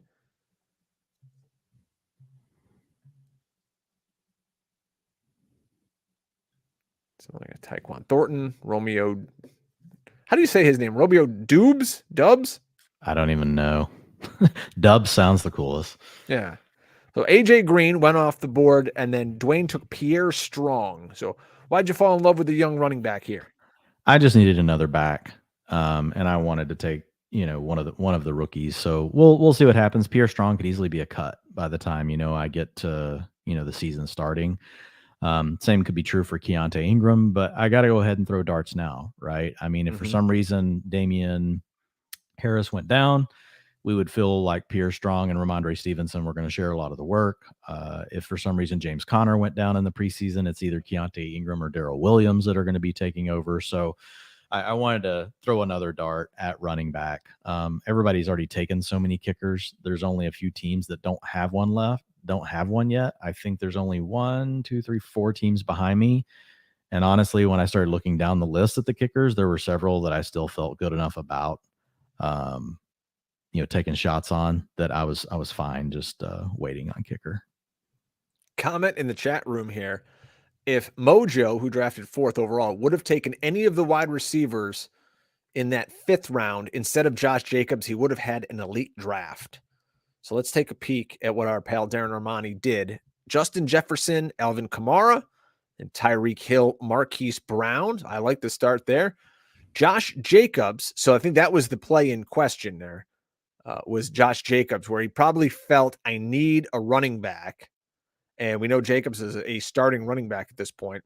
Then he went Goddard back-to-back. He's an Eagles guy like me. Goddard, Devonta Smith. Well, he was stacking that with Jalen Hurts. And then he's got Jalen Hurts down later. Yeah. Ronald Jones, Carter. It's fine. I like it. Yeah, it's fine. I mean, I agree. I wouldn't have taken Josh Jacobs there either. But, I still overall like the draft. I mean, getting Justin Jefferson out of the gate. Tyreek Hill falls back to you in the 3rd. In the 4th round, you're getting Marquise Brown. So the Cardinals have a really good schedule down the stretch. You got your Eagles stack with the double stack with Devonta Smith and Dallas Goedert. Kareem Hunt in the 8th, I like. Yeah, I think he had a nice draft. Absolutely. I'm not that big on Dearness Johnson. I'm not big on Matt Breida. I'm not big on Hayden Hurst. His later picks, I'm not necessarily a fan of. I like the Justin Fields pick. In round 19. But again, these are late round picks. Like, everybody's going to think, differently about them. Yeah, for sure. And, the thing with Josh Jacobs, as anybody who will listen to me, is that he's not catching the ball like I'd like him to. I mean, he had that one crazy game last year where he caught 9 passes and he still only gave you 15 PPR points on the week. So we'll see what happens. New offense in the desert. And a lot of running backs out there to compete with. We're into the last round. We made it, folks. Cheers. Congratulations, everybody who's hung out with us for so long. Make sure you're following the show on Twitter, Instagram, and TikTok at FF Hustle. I'm at Drake Fantasy. Dwayne is, of course, at Dwain McFarland. What fun stuff you got coming out on PFF this week? Updating the running back tiers. I'm deciding I may write something up on this. Cool. We'll see. And then I've got I'll probably put out the top 150, like my top 150, like in a combined list. Mm-hmm. Something along those lines. I'll for sure have the running back tiers, updated, putting all the visual stuff into it. I'm trying to decide if I want to write something up on this tomorrow. Do you look at other guys in the industry's tiers or rankings or articles and say, like, you know what, I don't want to do this because it's too much like this guy, or I don't want to sound like this guy, or because, I mean, you're at the point now where you're a big time trusted voice in the industry. You're not just a jerk off in a basement talking to me anymore. You're a jerk off in a basement with a real job talking fantasy. So, I mean, do you ever do that? You kind of look around and say, like, Nope. What's going on? Look at you. No, I mean, don't get me wrong. Like, I think there's a lot of really smart people in the industry. So it's not that I don't listen. I don't, I'm definitely, taking in, the stuff that the research. I'm more interested in the research and the other kind of stuff that other people are doing. I'm less interested in the tiers and the ranks. To me, like, ADP does such a good job of helping me check that. Now, I mean, I look at like Nathan Yankees from PFF. I look at Ian's, like, we all talk, right? Mm-hmm. So there's definitely like the internal kind of think tank stuff that sometimes we have going on, but overall, no. And if I were to want to go look, it would just, I mean, I would just go to Fantasy Pros and like look at an aggregate, view of all that stuff together. But for the most part, no, like ADP is my back check. I have my process that I'm following. And I'm trying to make that process better and better and better. And I think it's the best that it's ever been this year. Not to say that I couldn't learn for someone else or that someone else doesn't have better rankings or tiers than me, but I'm just very invested, like, in the way that I do it. I've been successful with it. I've been able to win a lot of different contests. And again, like I say, I think it's better than it's ever been. So, Jason Sanders was the actual kicker I wanted. We're getting sniped on kickers. You know it's round 20. It's okay. And Randall Cobb, I like that Randall Cobb pick. If he stays healthy, I think he'll get a lot of targets underneath from Aaron Rodgers. So you're on the board. It's your last pick. How are we bringing this thing home, Dwayne? That's a San Francisco kicker, so we'll see what happens. I could Gould? change kickers. I could change kickers by the time that this all starts. But yeah, no, I really thought Jason Sanders would make it back to me. That's why I just let it go. Like, he was really good 2 years ago, and I love the offense that they're going to have this year. But I'm worried about Tua really, helping them punch it in as often as they're going to need to. So I was Sanders was the guy that I was really looking. McManus or Sanders were the two that I had at the top of my queue, and then I had Robbie Gould and Blankenship next. I had Nick Folk in there as well. So basically, all of them went, but it's fine. 5 double-digit weeks last year from Robbie Gould. He did miss 4 weeks due to injury, but year after year, always a solid kicker. And hey, maybe if we get this Trey Lance, Deebo Samuel thing going, we'll have something cooking here with the 49ers. So the draft is over. The team is done. So let's get your final overall wrap-up. How do you think you did looking at the squad? It started with Cooper Kupp. It ended with Robbie Gould. All points in between were very informative. I think people got a lot out of this draft, listening to your process and seeing some very smart guys put money where their mouth is. And they'll get better. This was the first one, so just really trying to manage everything all at the same time. But like, this is way easier than, like, you can actually talk more in this versus like Underdog. Like, it's so freaking rapid it's so fire. Fast. 36 with a 30-second clock. But I'm just looking at the team, like taking it all in. I feel really good from a roster construction standpoint. I'm a little lighter on, like, if any one thing went wrong, I wanted a little more depth at running back with the late round backs. I really wanted to come away with Hassan Haskins. I know that sounds, silly, like that's a round 13 pick, but just when you start looking at the handcuffs to guys that we know are bell cows that could be hurt. And I feel like Haskins is a guy that, he fits the mold of what they want there. He's a big bruiser type back. So Dan taking him really, really hurt me. And I don't know that Dan necessarily loves him, but you can see he's on the rookie backs. Tyrion Davis-Price, Hassan Haskins, Zamir White, Kyron Williams. Those are all picks that he made later in the draft. I did circle back around. I did get Tyler Algier, who's in a wide open depth chart. I did get Keontae Ingram, who could still be the backup to James Conner later. And then I grabbed Pierre Strong. So I still got my hands on some rookies, but Pierre Strong, you could argue, right, is in a super crowded depth chart, right? For him to truly unlock like big upside, like, he would need 2 injuries. He would need Ramondre Stevenson and Harris to go down. So it's not crazy about Pierre Strong, but I did want to make that pick a young player just because we're picking so early in the offseason. And these are some of the guys that'll have a chance to move up boards more so than, some of the guys like Breida. Even if Saquon Barkley goes down, Matt Breida is not really going to move up boards, right? They're just going to sign someone else. Like, they're not going to give Matt Breida, that much work. Whereas at least Pierre Strong, is a guy that, if everything did go right, like, I think he could still be a starting NFL running back. So, overall, like, I feel good. Instead of Jalen Tolbert, I really do wish that was a running back. But it just didn't work out. And right in front of me, Brian Robinson went off the board. There were several guys that were in my queue, but Robinson was another one that I had sitting right there that caused me to go ahead and just shift back to receiver and take Tolbert, because really, like, I have 5 receivers through 8 rounds. And I can start 4 of them, right? So it's fine. Like, if you look at my flex spot, I can flex receiver. I could flex 1 runner. I could potentially flex 2 runners. We'll see what happens with Algier. I can flex tight end. So that is the beauty of my roster. Based on injuries and different things that can happen, I can pretty much flex any position. Running back is the weakest, though, right? So right now, out of the gate, Javonte Williams and Breece Hall are the starters. Chase Edmonds, Tyler Algier probably start off the year on the bench. I'll have Cooper Kupp, Deebo Samuel, Mike Williams, and Treylon Burks will be starters. Burks will basically be battling Chase Claypool, Jacoby Myers. Tolbert, maybe, we'll see. But Jacoby Myers, Chase Claypool, and Treylon Burks are all really battling, like, for the wide receiver 3 position. And we talked about the tight ends when it happened, went ahead and double tapped only because it's tight end premium. If this wasn't a tight end premium league, I would have probably just rolled with Alberto, right? And then played the waiver wire on my second tight end. But with it being a tight end premium, 1.5 points per reception, they don't get dropped. So it's really hard to find tight ends on the waiver wire. The ones that do get dropped, are typically really bad.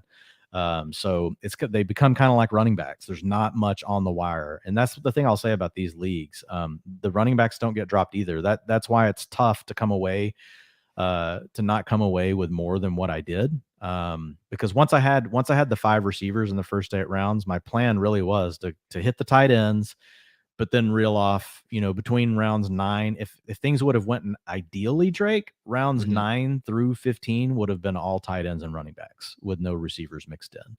But the way the value fell, I just had to shift gears. I could have taken Haskins. Maybe I should have over Jacoby Myers. But again, I like the fact that Myers, Claypool, and Burks are all kind of battling for wide receiver 3 spot. And Myers is a guy that truly has the underlying, he's got the data points that say that a breakout could still be possible. So I'm not hung up on taking Myers. I think he was the right pick when I did it, just the way the board fell. I just did not plan on all of the backs that I had in my queue going off the board. So one more back, like if I would have even gotten one more back, I would have felt even, better about the draft. But overall, like, look, again, I think I have flexibility. I have a ton of playmakers, man. So I think there's a lot of upside in this roster. If you look at it, as far as like weeks, I think this is a team that has a shot to win the league. I think it's a team that if I can get into the points race, so weeks 15, 16, and 17 is really well set up. I've got so my favorite teams my favorite schedules in that span are Denver, the Rams, and the Chargers. So I've got 2 Broncos on the team. I've obviously got Cooper Kupp leading it off with the Rams. I've got Mike Williams from the Chargers, and then Treylon Burks for Tennessee. Like, they're kind of the next tier down of schedules. Tennessee plays against the Chargers. Then they get Houston, not so great, but then they get Dallas. So there's 2 potential games where they can't run the ball, and they're going to have to throw it more against the Chargers and against the Cowboys if they get into a shootout. So, and Burks ties back to Mike Williams, right? That's a stack. If you look at the Rams, I've got Mike Williams and Cooper Kupp as a stack. I've got Cooper Kupp and Javonte Williams as a week 16 stack. I wish I could have grabbed at least one Green Bay Packer. I thought about it with Christian Watson, but just where I was at on the board and where his ADP is and where I have him tiered, it just didn't quite work out right. He did go 1 pick after I took Albert O, but I had to go tight end there. And so I thought Watson was actually a good pick to a scoundrel sitting in the 1 hole. Again, and part of that ties back to I'm not a big Alan Lazard fan. So if I'm going to put a chip anywhere, it's on Watson. So I really, I didn't think about that later. Like we were talking and doing other things, but like, I don't know if there's another Packer I really would have went after. Like, I definitely had AJ Dillon in my queue at one point, but when Breece Hall fell to me, that pivoted me off of running back, in the range where AJ Dillon went. So I don't know, man. Overall, I feel good. Like, I'm a little light on the backs and what I planned for, but overall, like, I feel good about the team. And again, this is a play it out redraft league. There are waivers. There are chances to pick up guys. So the roster that Dwain has today is not the roster he's going to finish the season with. So, he'll have chances. There's fab. You can bid until your heart's content, until you run out of cash, really. So it'll be interesting to see. We'll follow this team as the year goes by. But overall, I think a fun exercise for the last day in May. And I think a lot of our listeners out there probably really enjoyed it, seeing a high stakes league where it's not just best ball. The guy sitting on the toilet, he doesn't care. He logs out in the 7th round. These are guys, this is a $350 entry fee, folks. This isn't small potatoes. So I'm glad that you were invited to this and that we could put this on. It was pretty cool. Yeah, no, it's good. And for me, it's like, it's great to have a draft where you're spending $300+ putting like your convictions to the test, right? Mm-hmm. Really testing your tiers, putting yourself on the clock. I mean, look, like $25 best ball mania, like that's not that big of a deal. $5 puppy, not that big of a deal. You want to throw $300 down in May, like that's got a little more, sting to it. Like you want to really be testing like where you're at with this stuff. So yeah, it felt good to do it. And like I said, overall felt good about the process, but obviously and honestly, like, it was a good draft. There were not a lot of snipes though. Like I did not have a lot of times where my queue was getting destroyed. Like, really, those running backs in the mid to late rounds is the only spot. I honestly expected my queue, to get messed up a little more than what it did. And I think part of it is just where I was sitting in the draft. I saw it was happening as it was going away from me. It was in the early rounds, at least, like it was never as it was coming back to me. So I was able to be pretty ready and make adjustments. That isn't always the case, because obviously this is a room of really good drafters, but I think I got kind of fortunate in the way my builds were, the way my build was set up versus the guys that were sitting around me, which were pretty close. Like if you look at me and Hilo, like he had 3 running backs through 9 rounds, just like me, and he had a lot of receivers. He took a tight end instead of a quarterback. Otherwise, like our builds are pretty similar, but I don't know that we ever necessarily really stepped all over each other's toes. Let me ask you this, because it was just Memorial Day this past weekend. How different will this draft board look come Labor Day? What players do you think might be going higher, going lower, shifting some of the colors around the board? Well, I mean, the rookies will all move a lot depending on what we're hearing in camp. You know, like for example, Christian Watson, if he comes out and destroys camp, he'll be an 8th, 7th round pick. If Sky Moore comes out and is not doing well and is buried on the depth chart, he could fall to the 9th or 10th round. So the rookies are the ones that typically can move a lot. But like your guys like Kadarius Toney, he could move a lot.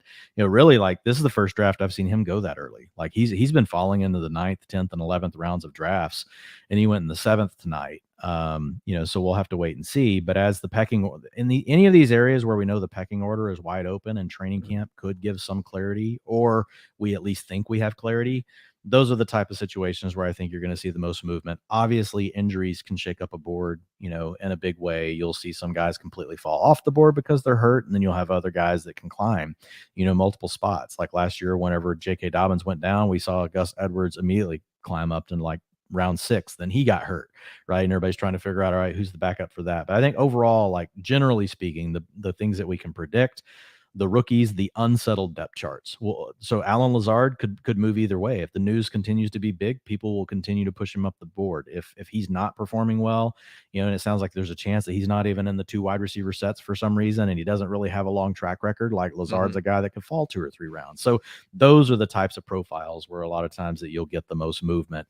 It's not really going to be around Mike Williams or Allen Robinson, you know, DJ Moore. A lot of those guys are, unless there's an injury that really shakes things up to their quarterback or to them, they're pretty much they're gonna stay about where they are. I mean, they're gonna have their ups and downs in ADP like throughout the summer, but overall, like I would expect them to remain pretty consistently where they're at. 14 of the first 24 picks were running backs. I wonder if that becomes even greater by the time Labor Day rolls around. And if we learned anything from this draft, and every draft is different, you know your league better than we do. Holy shit, quarterback is deep, and you can wait forever and get a good quarterback. Yeah, and people waited really long in this draft. Not really for their starters. There were a few teams that waited a long time on their starters. The difference with this draft is people weren't taking backups, right? Which wasn't my plan either, but it's like at some point you're like, well, hell, I mean, if I can take Trey Lance in the 17th round, I mean, I'm going to do it. Normally you're not going to see a guy like and in a regular draft where you don't have as many sharp drafters as what we have here. You know, you won't see that many teams go into week 1 without a backup quarterback. But because it is such a sharp room, you got a lot of veterans. They were fine going into week 1 without even knowing who their backup quarterback, which was my plan, right? But at some point, like, you know, there is some value to be had still by your QB2. Maybe not what you would normally do, but the way that the draft's working out, like that's just, you know, it's the way things fell. So I won't probably get a ton of Trey Lance because a lot of times people will reach on Trey Lance, you know, because they're wanting that upside. So the way I look at it is, hey, I at least have 1 share of Trey Lance now, and I got him really cheap. So always having to stay flexible. But yeah, man, this was fun. I had a good time. Glad so many people jumped in the chat room. Appreciate everybody jumping in. Thanks to Todd for jumping in, you know, and giving his thoughts as well. So yeah, good draft. Absolutely, folks. And we hope you enjoyed this. Stick around the Hustle YouTube channel all summer long. We're going to be doing some more underdog drafts and maybe a couple more of these FFPC and whatever else we can come across and get our hands on. But thank you so much, everybody, for hanging out with us. Thanks again to our buddy 5 Yard Lee for helping us with the graphics tonight. And we will catch you guys next time. For Dwayne, I am Drake. We'll see you later. Remember to never get out hustled. Take care, folks.